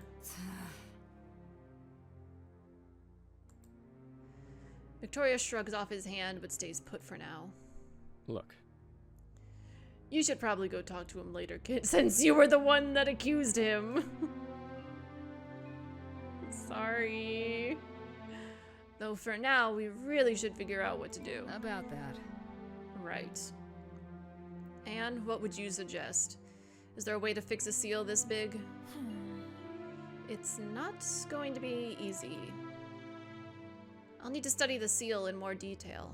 I'm certain of one thing, though. Whatever ritual we end up using, it's going to need power. Like, a lot of it. And that's where our dear alchemist friend comes in. The joys of the protagonist! I'll say, what, me? What? Me? What can I do? So... I mentioned to you earlier that your spirit locket is quite special.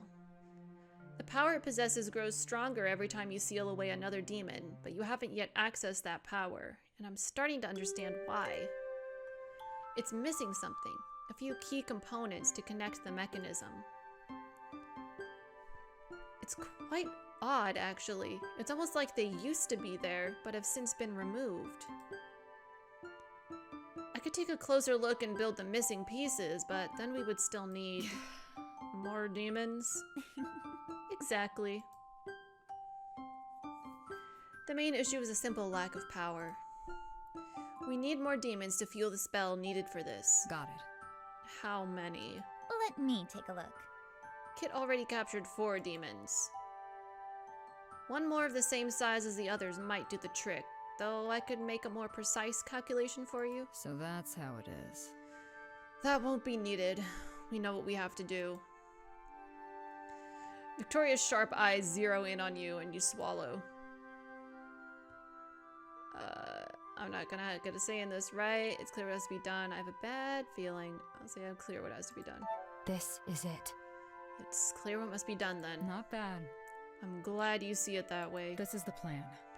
The hunt begins in the morning. You better rest up and prepare. Actually... I would also like a bit of your time soon. There's still much to learn about your locket, and I'm eager to get started. So much for getting some rest. It's right back into the fire for us. The meeting concludes and everyone walks off to do their separate things. There's no sign of Caden. Hear me out. I'm kind of worried. I think we should go look for him, Kit. Why me, though? I'll say I agree, I'm worried. I agree. He shouldn't be out there alone. I'm worried. Let's go. Then let's go find him. Come on. The forest is ominously quiet at night, and Mime is walking very close to you as you step between the dead trees. Eventually, you spot the familiar glow of Caden's markings. He's standing by one of the dead trees, deep in thought. Oh. Then he turns around and punches the trunk, and it cracks, leaving a deep dent in the dry wood. Okay. Maybe you should be the one talking to him. Yes, one person is probably best. I'll just be standing over here. Whatever protest you had doesn't matter because Mime's already gone. Nothing to do but approach him on your own. Isn't that yet enough? Oh, that's mean. I'll just say, are you okay? You walk up to him carefully. So... Hey there, Caden. You alright? Caden whips around to face you, visibly startled. Kit, what are you doing? Sorry, I didn't mean for you to see that. What are you even doing out here alone? It isn't safe. Look who's talking. I can handle myself. I was worried. I'll just say I was worried. About that... I was worried about you. Do you want to talk about it? I see. You don't have to do that. I don't want to burden you with my worries.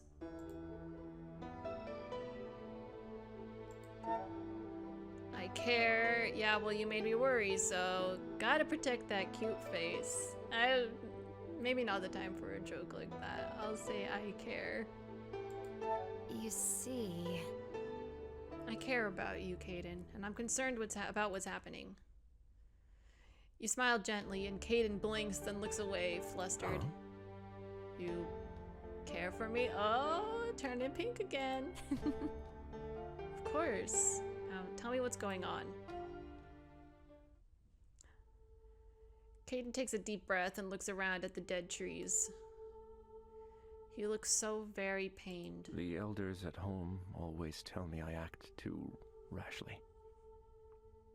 That I am too emotional when making decisions. And they were right. Look at this mess. The forest was ruined because I wanted to play at being the hero. Can't relate. You tried to help. They were the ones who sent you, though. I mean... Yeah, you didn't know it was some big, huge, crazy thing that wouldn't work. It seemed like a normal seal, but it turns out it You were wasn't. just trying to help, though. Oh. No one could have predicted things turning out the way they did. But it was predicted. Foretold, even. And I am sorry, friend.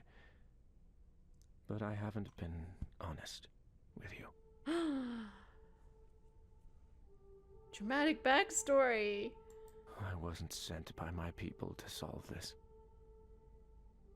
In fact, they forbade me from going, predicting that something like this would happen.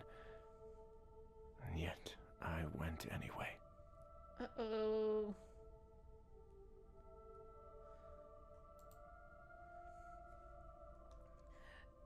You lied? Can't fault you for not trusting us. Or you lied to me?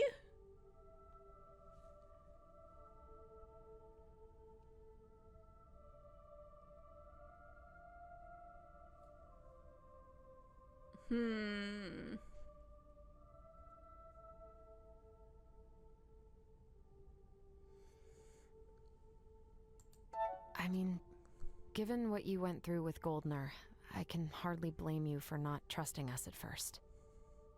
You are way too forgiving. Maybe. I mean, not way too forgiving. Like, I would never forgive Goldner. I deceived you in order to hide my mistakes. But even that failed miserably.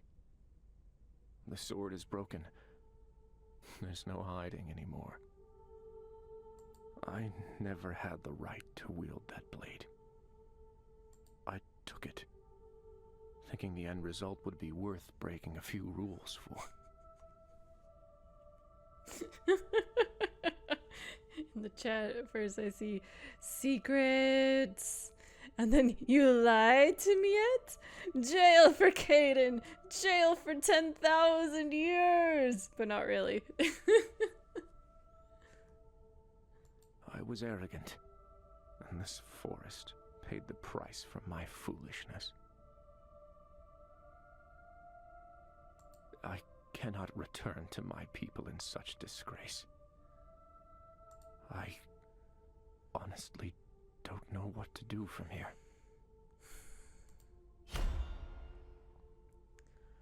Redemption. Your choice will impact Caden's path going forward. Redemption. You move forward and fix your mistakes. Freedom. You stop caring about what other people think and move forward on your own.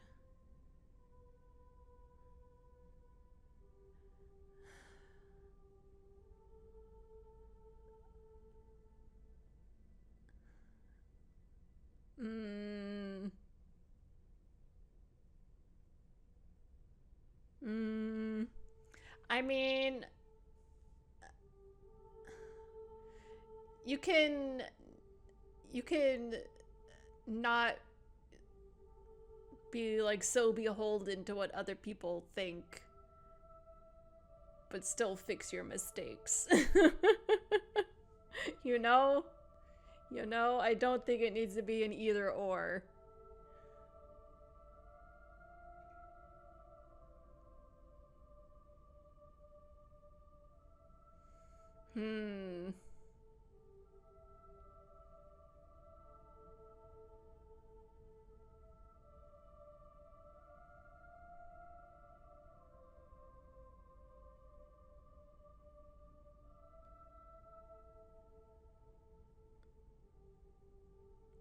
Like, I'm leaning more towards the redemption one because it mentions fixing your mistakes, but it's not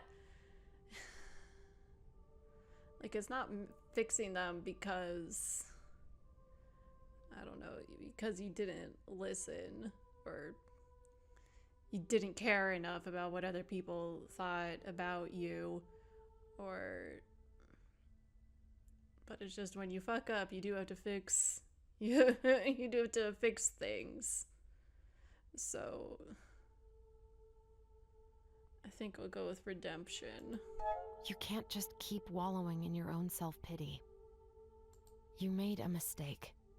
Well, so does everyone. But if you want the people at home to forgive you, then you gotta work for it. Be someone they can be proud of, if you want them to accept you. You are right. Of course you are. I cannot give up now. They say rock bottom is a sturdy foundation. Thank you for making me see that all is not yet lost. Caden smiles and places a hand on the wounded tree trunk. I will fix this mistake. One step at a time. I will right these wrongs. Thank you, my friend. I was gonna say, is it gonna be... I was like, one of the options is definitely gonna be like, only friend, and I was correct. Glad I could help. I'm happy I was able to help. Oh, turning pink again. You smile and Caden blinks down at you for a few moments, flushing slightly red, and then he turns away with a cough, shifting to look out into the dark forest. Anyway, I think we should head back now. Mime has been hiding behind that tree for a while now. It must be uncomfortable. Wait, you knew I was there? Your appearance isn't exactly nondescript, is it? Look who's talking. Look who's talking. I see in the chat. I thought it was gonna say just friend. So close. And then he's doing all the blushing in this relationship. Yeah. So you lied to us. I'm sorry for the deception. I did not have my people's blessing to come here. But everything else that I have told you about the seal and the artifact has been the truth. Why would the Outlanders want to keep this a secret? We do not meddle in the world, topside. Our elders believe the mountains will keep us safe from the Empire. But I disagree. The demons don't see borders. If we don't stop this disaster at the root, then eventually, my home will get wrapped up in the conflict as well. So, you disobeyed orders. Uh-oh. You judge me? I was under the impression that you had been cast out from your original order as well. It's not the same. You and I are nothing alike. Victoria, get the fuck over yourself. Sorry. Sorry, not sorry. Where should we go? Flower shop or home? I guess let's do the flower shop.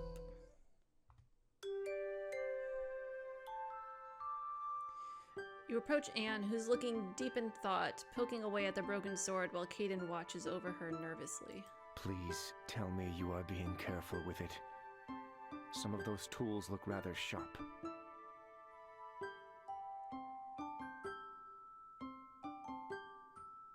I am being as careful as one can be with an audience breathing down their neck. Sorry, but can you really blame me? You are handling my people's heritage like it is a piece of scrap metal. Right now, that's all it's good for, isn't it? Ooh, okay, and that was not... I'm trying to salvage what I can, but unless you give me the room to work and fix it, the sword will stay broken and useless. Things can have a value even if they are broken. You know? No, they can't. Okay. Let's not fight. Am I interrupting something? What's going on here?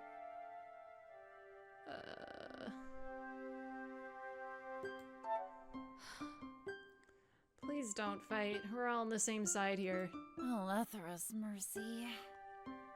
Well, you say that, yet the Outlander keeps breathing down my neck as though I will single-handedly dismantle his civilization. Fine, I'll try to give you more space. Kit, won't you keep an eye on her and make sure she doesn't go overboard with those tools of hers? I'll keep a lookout. I'm sure she'll be careful. Can't promise anything else. About that. I'm sure Anne will be careful, won't you?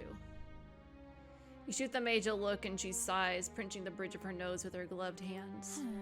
Yes, yes, I promise. Now let's get down to business. To defeat the demons. Since you're here, I might as well go through all of what I've discovered so far. Please keep it short, or really tell me. Mad scientist warning.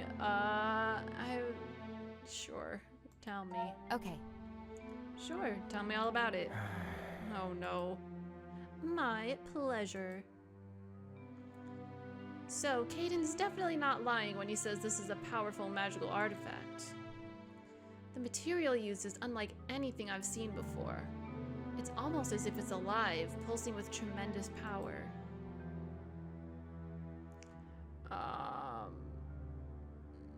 I don't want to say that one. I don't want to give her more ideas about taking this for her research. Can we use it to seal the rift? I wonder. Does that mean we can use it to repair the rift in the seal? So, I'm fairly sure, though I must admit I'm loath to use it. This is not legal magic, that much is certain. How does this... I honestly do not understand the human politics surrounding magic. Hey, you said that we're all human. Now you're calling just us human. Hypocrite. I've studied the map for the mines we found in the mansion, and I'm confident that my initial theory holds true. The seal we're trying to fix is much larger than any of us could have predicted. The sword itself, despite its power, wasn't enough to fix it. So even if I managed to fix the sword, it still wouldn't be enough to solve this problem. Sensing a but here. There has to be another way, so this is a dead end. By your tone of voice, I'm sensing you found another way. I may have found a way to solve this issue. The locket. We already went over But this. our fussy Outlander friend is not going to like it. Uh-oh. What?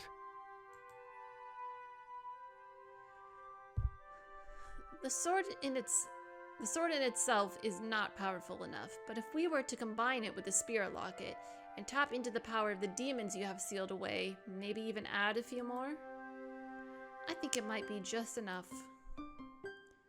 I'd have to destroy the remains of the sword to repurpose it into a suitable component to fit the locket.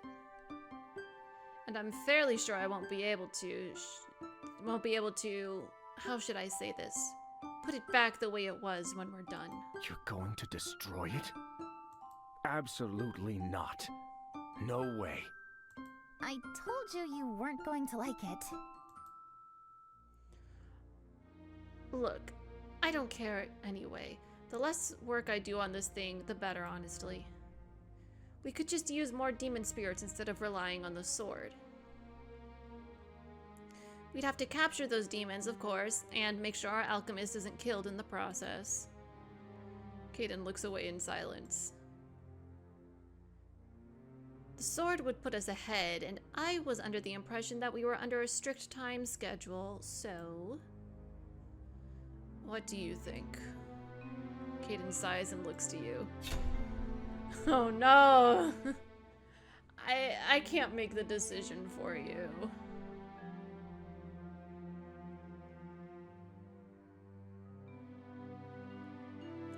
I can't make the decision for you. About that... The sword is yours, Kaden.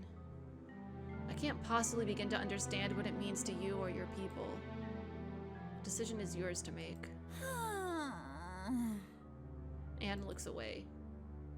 Kaden seems startled by your answer. Why would you... I'm surprised you could trust me with such a decision. Anne does make a valid point. If it will stop this unspeakable evil from spreading, I suppose the sword does serve a better purpose in her hands. Just please allow me to continue witnessing the process. Well, fine, as long as you don't get in my way.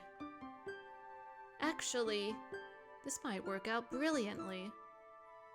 I can't reach half the stuff back here because Quinn stacked it so high, but you, my tall friend, have just been promoted to lab assistant.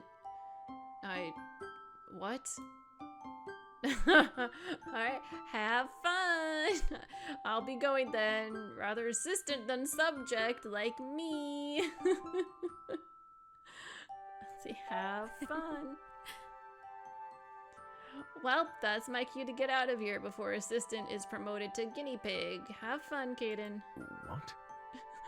Wait, don't leave me with. You can start by fetching me the vials from the top shelf. Careful, it will burn your skin off if you get it on you. Mercy.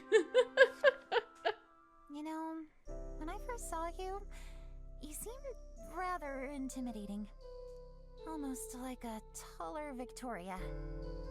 Oh, really? That's quite a compliment. Victoria is a formidable warrior. Yeah, well, I realized quickly that you're nothing like her. You seem tough on the outside, but one can't scratch the surface much before realizing you're quite soft. I'm... soft? Like a big glowing jellyfish.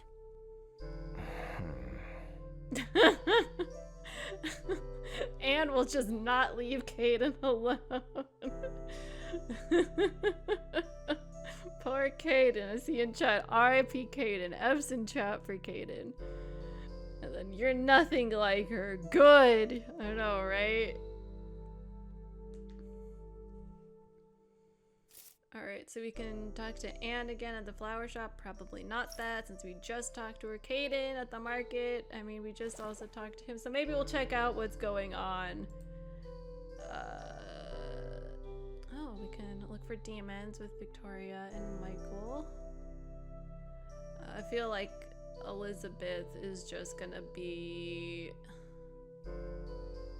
the... Do we want to make make more potions? Possibly talk to her. So how about we look for some demons?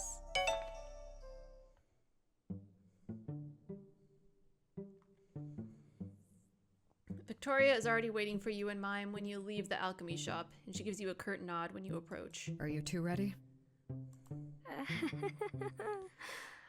I mean, as ready as someone can ever be going on a demon hunt. How are we gonna find them? So far, we've just stumbled upon them in town. About that. Normally, we'd ask around. Demons have a habit of leaving a trail. But given how anxious the townsfolk are, we better start with simply patrolling the area. If a demon is nearby, either you or I should be able to pick up on it. Okay. Okay, gotcha. Well, let's go on patrol duty then. Mind if I tag along? I think Victoria will.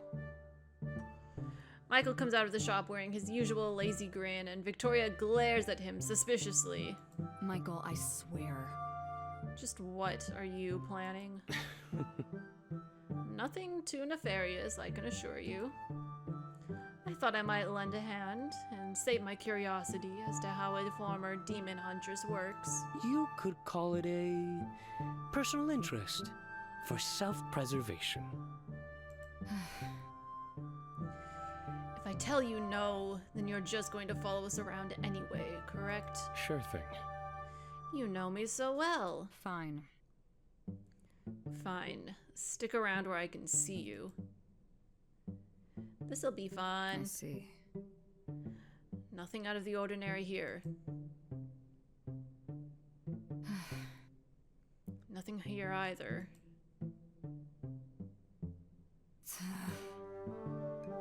Everything is normal. Ugh. My feet hurt. Maybe we should take a break. Don't give up yet. Maybe we should take a break. So... Perhaps we should all take a break? So tired. I can't believe this. It seems our earlier run-in with Ronan has made the remaining demons cautious.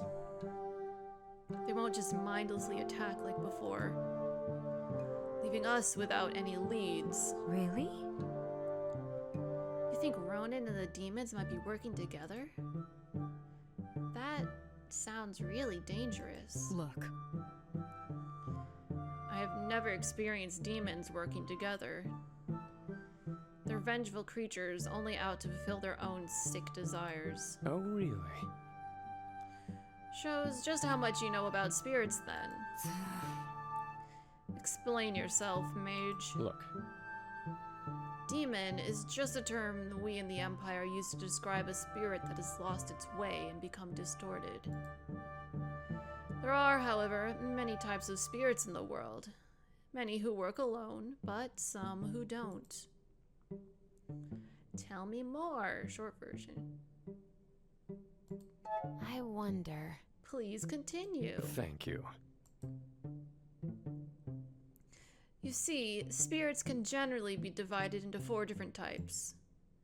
First, we have our common nature spirits. They vary in size, but are usually connected to things like old trees or larger bodies of water. Then there is the Fae, simple creatures, quite reclusive since the Empire once hunted them almost to extinction. Mirages are quite interesting. They're beings created by powerful emotions. They're rarely powerful and don't possess much agency or will, but the more stubborn ones have a tendency to latch on to the place of their birth. Like an echo lingering in places of great happiness or sadness. And finally, we have ghosts. The spirits of mortals persist in this world for various reasons. Given the numbers and the style of our interactions with them so far, I would guess the demons we're encountering at the moment used to be ghosts. I can't believe this. That's absurd. We'd know if a group of humans had been trapped underground like this. Look, I never said it had to be human ghosts. Are you sure? Creepy. This is ridiculous. Such fairy tales will not help our situation. Do with the information what you will. My point was simply that if my theory is correct, and these demon spirits are connected, if they died together, say an army or a family, well then there's a good reason to believe that they are working together towards a common goal. So that's how it is. And what goal would that be? Not a clue. Of all the... You are the worst. We need more information. Let's try not to fight. Telling them not to fight is a losing battle. So... And what, 20 minutes later, my cat is still going at it, still crying. He's just so sad. It's so hard being a little kitty who can't open doors and just wants to sleep on a comfy bed. There's still so much we don't know. We need more information. If you want information about obscure old legends and the occult, I've got just the guy in mind. I find that highly suspicious. But do you have much of an option? In the chat, I see in brackets, cat meowing, determined, yes, persistent, unyielding, so sad.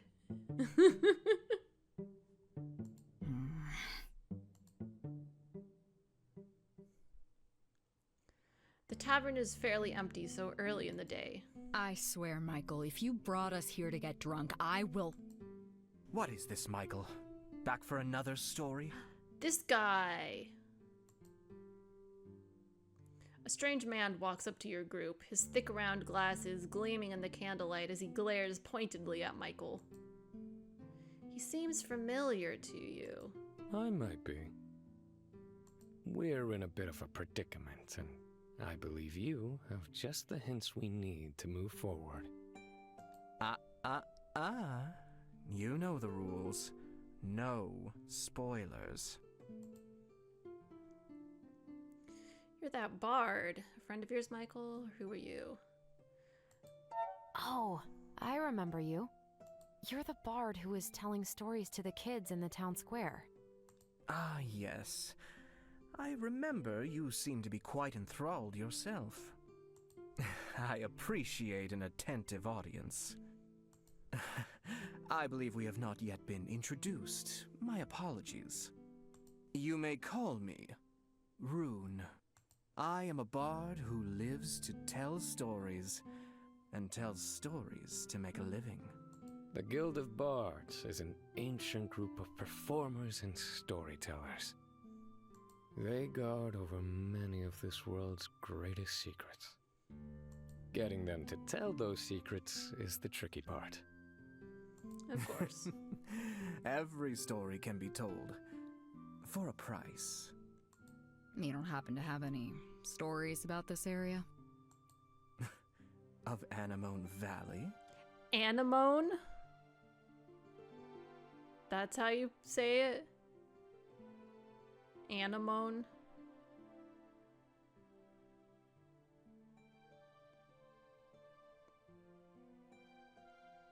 All right. Quite a few, actually. But from the way you ask, I suspect you are referring to something a little more specific. Demons. I see in all caps in the chat, anemone.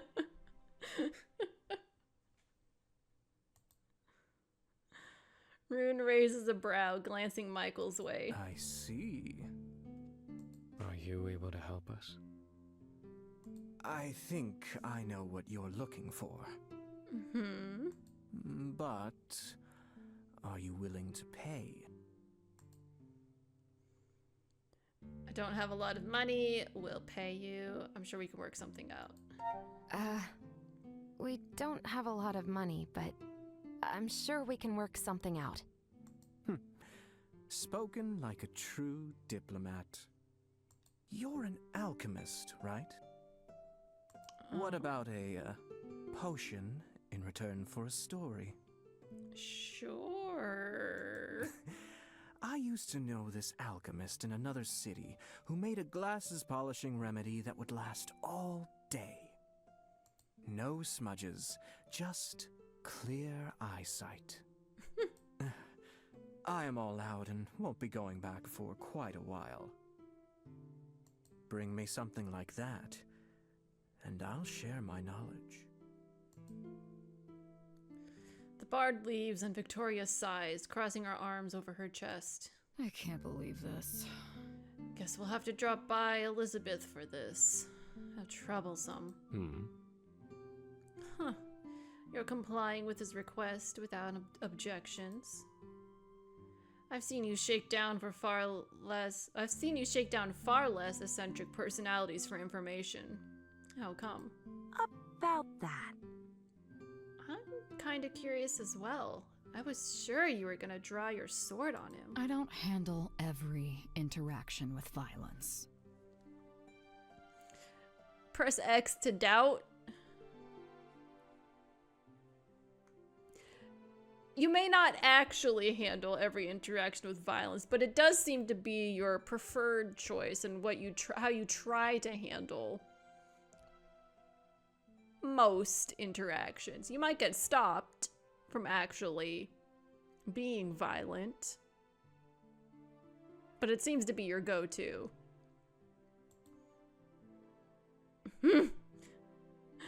Actually, you do.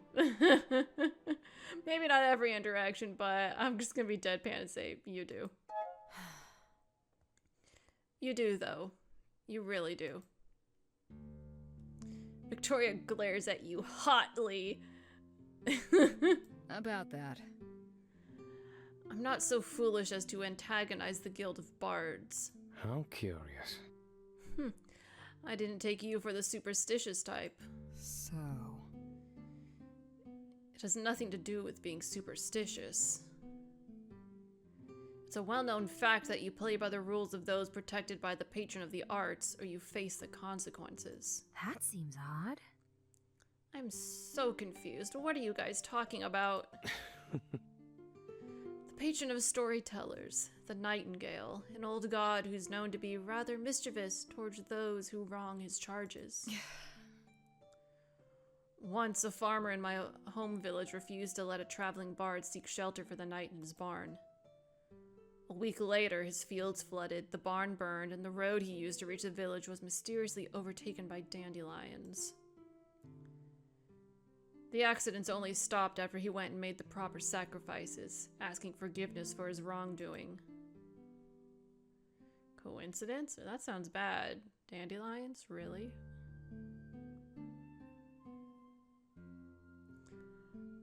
That sounds bad. No.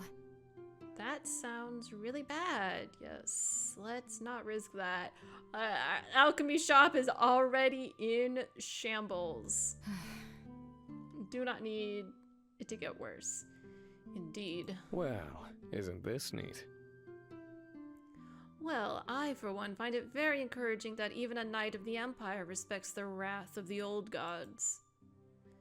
It makes you seem less like a military drone and more like an actual person. Michael, I swear. Oh, sod off. Let's move on. Guess you're off to make a potion. I didn't think you'd be superstitious, Victoria. I'm not superstitious! Rather disappointing. If you're talking about the fact that I trust Rune because he's a bard, that has nothing to do with superstition. Just common sense. It's not common sense to trust the words of a complete stranger. You trusted me, didn't you? Well, that's different. I trusted You're you a because you're a knight. knight. And That's I not trust Rune superstition. because he's a bard. It's that simple.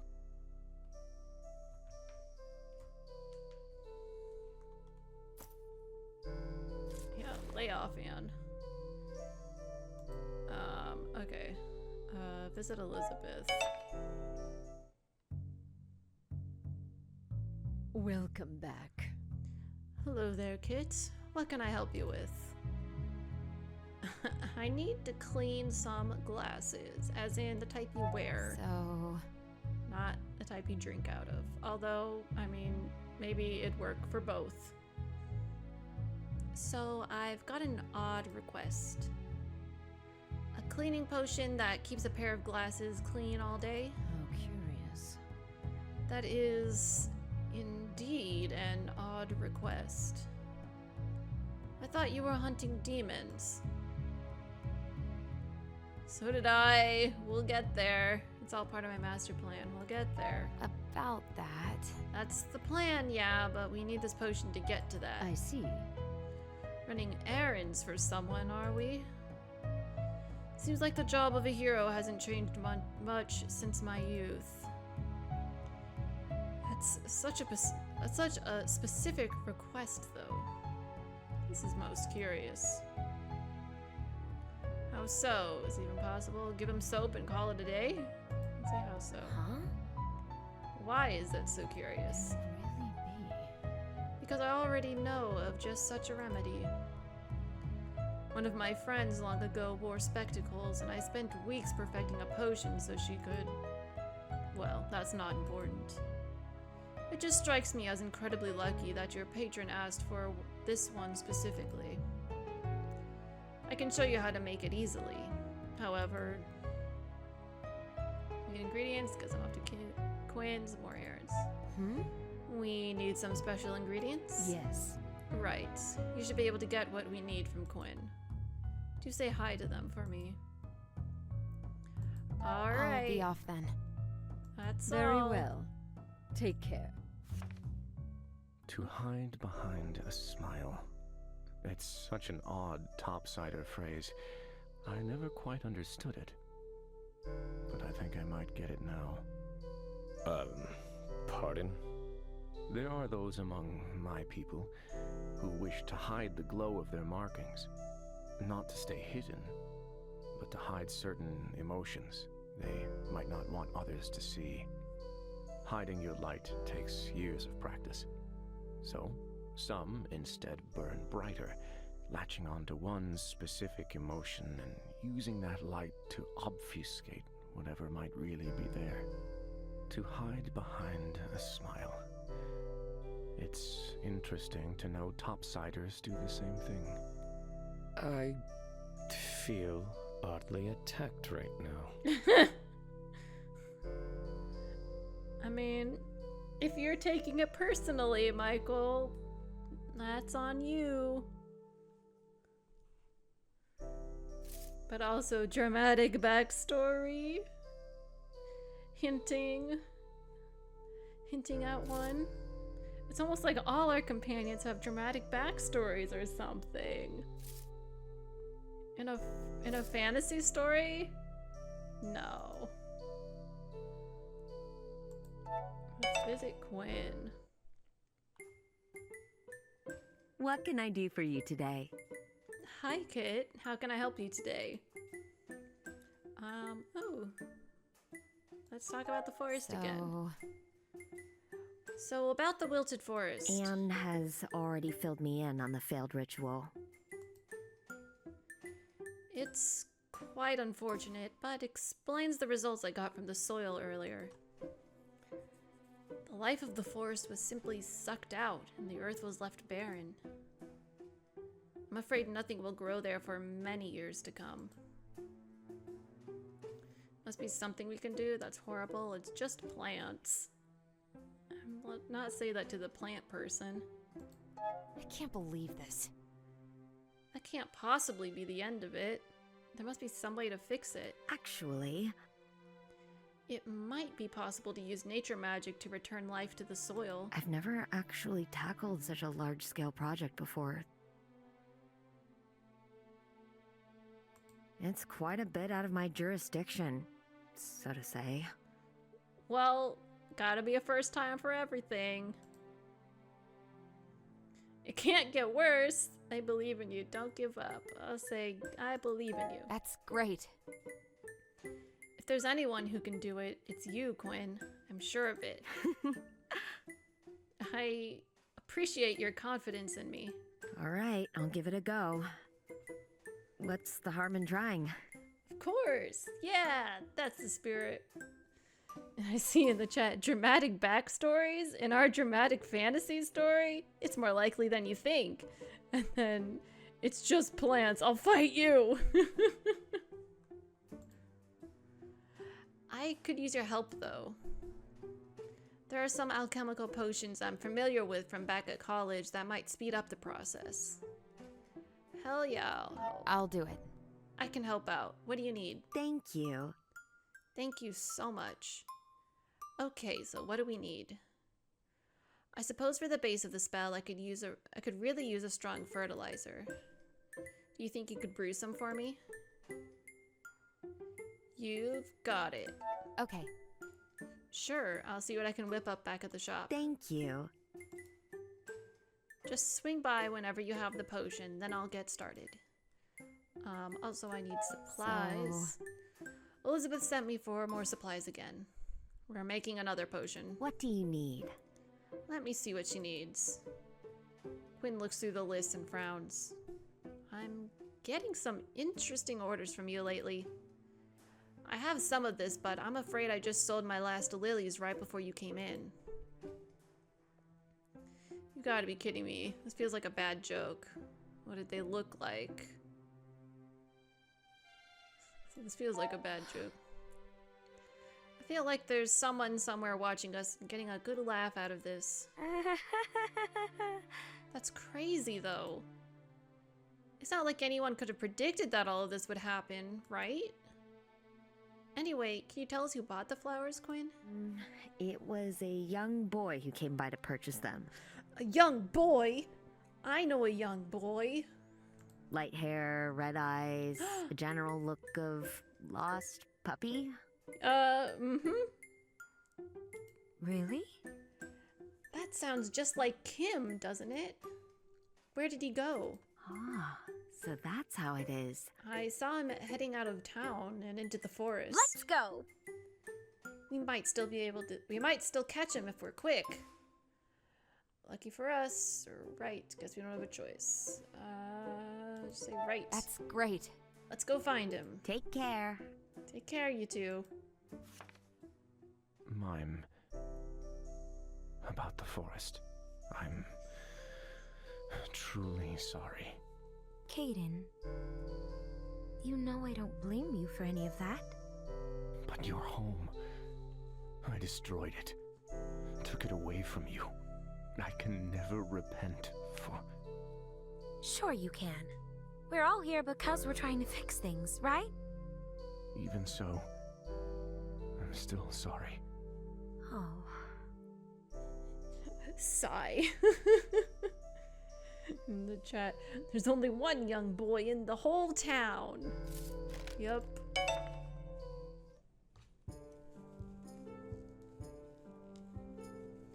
You and Mime head out into the woods to search for the lilies Quinn sold. You search for a while before stumbling upon a small clearing with a couple of modest graves at its center. Think he's around here somewhere? Alchemist, what are you doing out here? And is this a spirit? Uh-oh, he can see Mime. Mime, didn't you cast your spell? A spirit? What? No. That can't be. Mime, didn't you cast your spell? I did, I think. Maybe? Is that supposed to say oops? Not ups? Are you sure? But spirits are illegal, right? Is she like the one that possessed Ronan? She's worse! That's so mean. Mime is a nice spirit. In chat, child! Illegal magic! Don't worry, Mime's a nice spirit. She's helping me search for your brother, actually. But you're right, she isn't supposed to be here, so do you think you could keep this a secret? Please? Oh no, she's tearing up. Kim's face turns a dark shade of red and he looks away, rubbing his neck. I guess if it's for my brother, I mean, you don't seem like a bad spirit, so thank you so much. I'm still surprised to run into you out here. Not many folks come along this path anymore. Really? Then what are you doing out here? Oh, well, you see...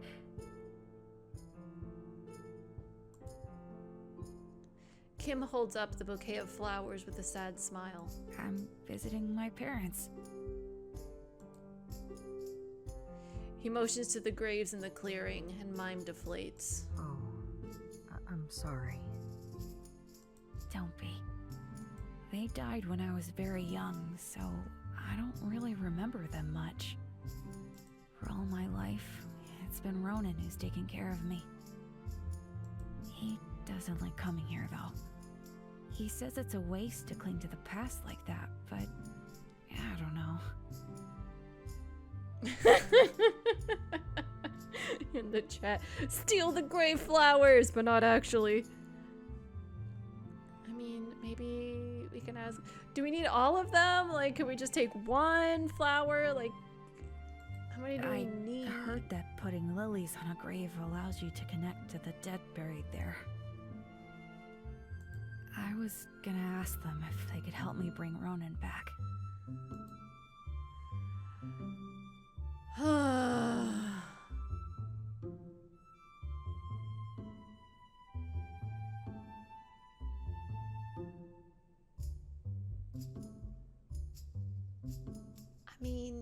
I mean, he could refuse, but also he's a kid. Is he gonna feel like he can refuse if an adult asks him for something? He hasn't put them down yet.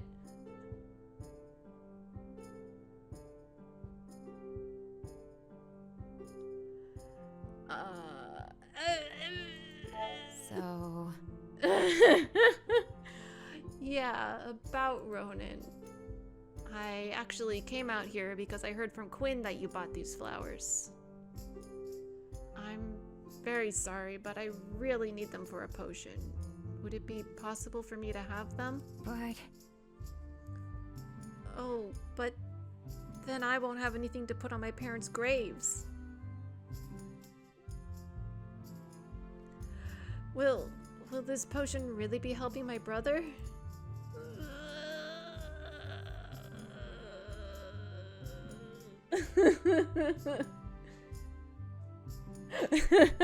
Yeah, I see in the chat. At least it's not a this will alter his story choice. So I don't want to ask this of you. Kim, I'm so sorry. I don't want to ask this of you. It's okay. No, you're right. I'm being silly. They're just flowers after all. If you think they can help you find Ronan, then you can have them. Kim hands you the flowers. I'll be off then. I'll be going now then. Please tell me if you find out anything, okay? Good luck on your quest, Kit. And it was really nice meeting you, Mime. You too. Alright. He gave them to us. He rushes off back to town, leaving you and Mime alone in the clearing. I'm not happy we took the flowers meant for his parents' grave, but we'll make good use of them.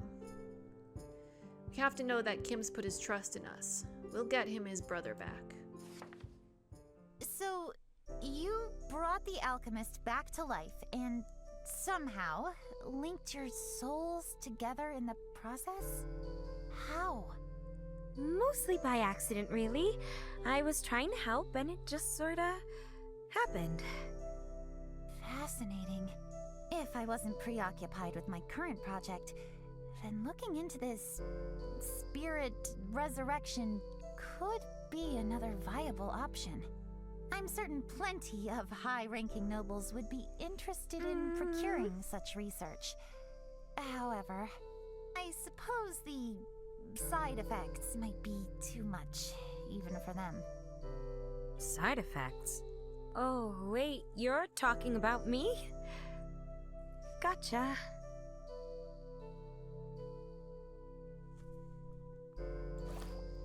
Alright, make this potion! And maybe when we finish up this little storyline, it'll probably be just in time.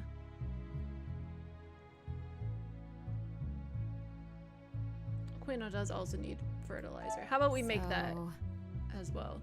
Quinn requested some fertilizer. Any idea how to brew it? I see. Should be possible to use the ingredients you already have, though you may have to resort to trial and error to get the right mixture. Next time you come to me to practice your alchemy, try out some different combinations and see if you can discover it. Alright. I did it. I fetched the supplies. Oh, that's splendid. Great, let's get to work then. Okay, so we have to use this.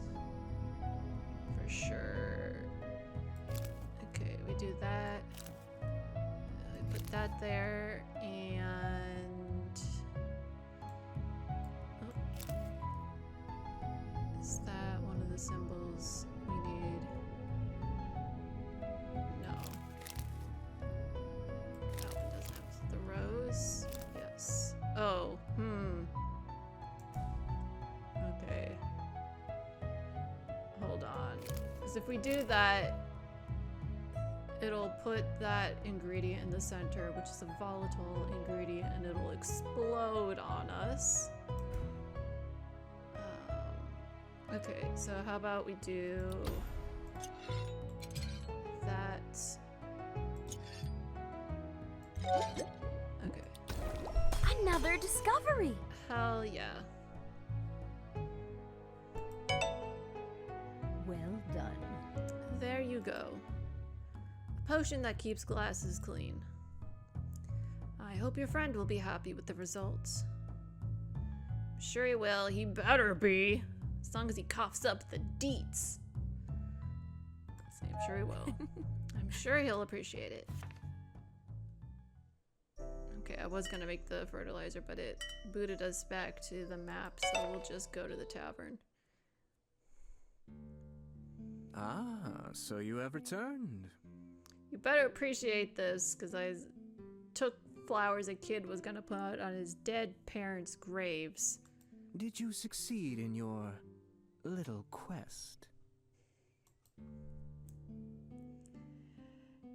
That was a merry chase. Better be worth it. So just say, here you go. Happy to help.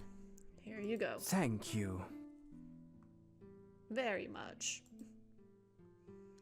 I do hope all that running around didn't tire you out too much. I have a certain fondness for long, intricate quests that culminate in tough moral choices. Well, that's definitely what happened. Interesting. It was quite fascinating seeing which path you took, and the ending. Just captivating. Ah. Yeah, we got played. I see. Seems like we were tricked. I tip my hat to you, sir. Well played. Every good story needs a bit of comic relief. I'm not sure I'd call that comic relief, sir. I don't think I would have called the thing with Kim comic relief. Oh! Though I suspect you provide plenty of that yourself. So what kind of hero did you turn out to be? Let's see. one who finds allies in the oddest of places. And one who uses those allies to gain what is needed, even if it is uncomfortable. Honesty. It will get you far, but also tear you down. Perhaps. We'll see if you can keep it up. A deal is a deal. One story for another. Well then, let me tell you the legend of the Forgotten Library. Anemone Valley has always had a myriad of legends connected to it. Anemone. The Crystal Ore Underground has given life to many a tale of spirits and wisps, and so it was no wonder when a group of mage archivists settled down in the valley to study it. They blended in among the townsfolk, quietly conducting their research. Eventually settling down, starting families. For many years they worked in peace, but any great historian can tell you how inevitable the great wheel of time turns peace to war. The Empire had wasted years engaged in a foolish conflict in the north, and their failures had been chronicled diligently by archivists stationed at the border. Uh-oh. Eventually, someone realized that rewriting history was easier than winning the war. But that's a hard thing to do when a bunch of dusty academics enjoys writing books. Uh-oh. The archivists of the valley recognized what was about to happen and chose to bury their life's work in a secret vault underground. The Forgotten Library. Legend has it that chronicles of history, long since lost to time, remain intact in those sealed halls, waiting for someone to discover their secrets. As for the archivists themselves, they vanished overnight, taking with them all evidence of them having lived here at all. No one has seen them since. A library underground? How would it even be possible to keep something like that a secret? If there was one thing the archivists excelled at, it was keeping secrets. Blood and legacy spells were a specialty of theirs. It wouldn't surprise me if only those with the blood of an archivist may be allowed to enter that place. Interesting. Quite exciting, no? The blood of an archivist? Michael. But that is it for my stories tonight. I think you have all the pieces you need to proceed. Have fun. Thanks. Gonna have so much fun. Okay, I see we have everyone available to talk to. But we are coming up on the 3-hour mark, so we're gonna end things here.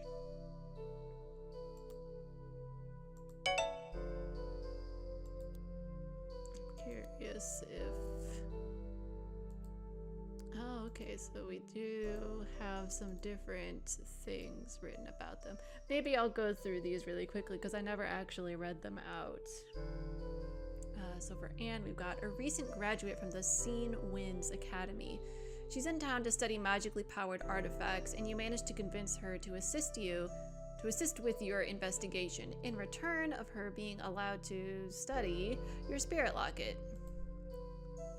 And then, did her symbols change? No. You've started your work as Anne's guinea pig, and she is very dedicated. She fears the world outside who isn't kind to mages and will literally do anything to get her professor title, even if the knowledge she finds might be used to hurt people. Yeah, strange that she fears things, probably because she was hurt, but she doesn't care if other people get hurt. But, I mean, it's not that strange. But an outlander sent to Anemone Valley to investigate the mines. You saved him from Ronan, who captured him after he escaped from Goldner, who imprisoned him after Ronan, the non-demon possessed one, knocked him out while he was just trying to do the before-mentioned investigating. He's not having the best of days. Caden lied to you. He was never sent by his people to fix things. Instead, he was acting on his own, and his actions were what led to the destruction of the Ivy Woods. He explained to you that he did what he did because he was frustrated with the apathy of his elders, who wanted to do nothing even though they knew the mines were destructive. Michael, a chaotic mage you found wandering the wilted forest. He appears to be very knowledgeable about spirits and has agreed to assist you with your demon investigation. As long as you can keep Victoria from killing him, that is. You learned that Michael can't whistle. Also, it is very difficult to learn anything of substance about Michael. Thank you for the update. Oh, we only have one little thing for Mime. A spirit who has accidentally bound herself to you. She seems eager to help, but you're not quite sure she knows what she's doing. Then, oh my gosh, we have 3 things for Victoria. A Knight of Erid is tasked with keeping you and Mime in line while you investigate the demon incident. She isn't happy with her new role as a babysitter. Don't worry, we aren't happy either. Well, Mime seems happy, but, You discovered Victoria used to be a demon hunter before she became a knight. She doesn't appear to want to talk about it. Victoria and her boss, Alethea, disagree on the methods to deal with demons. Alethea demands the problem be solved by any means necessary, while Victoria wants to stick to protocol. Alright. So we'll end there. We're in chapter 3. Figuring out... I forget, Yeah, I think, Caden agreed to have the sword, that Anne could use it to help power our locket. But I think we still need demons anyway to help power it, but that'll just help us along a bit more. And then we just found out that there's, the Forgotten Library, which, I mean, there was that mysterious man-made tunnel that we used to escape Goldner's mansion into the woods, so maybe it's back in there. Next week is Halloween, so we're not gonna stream on Thursday. Instead, I'm going to be streaming the day before, Wednesday, October 30th, so that there aren't interruptions with people coming to our door. And also, I do like handing out candy, so I might be busy. So yeah, let me click over. All right. Thank you for joining me tonight, and I will see you next time. Bye-bye.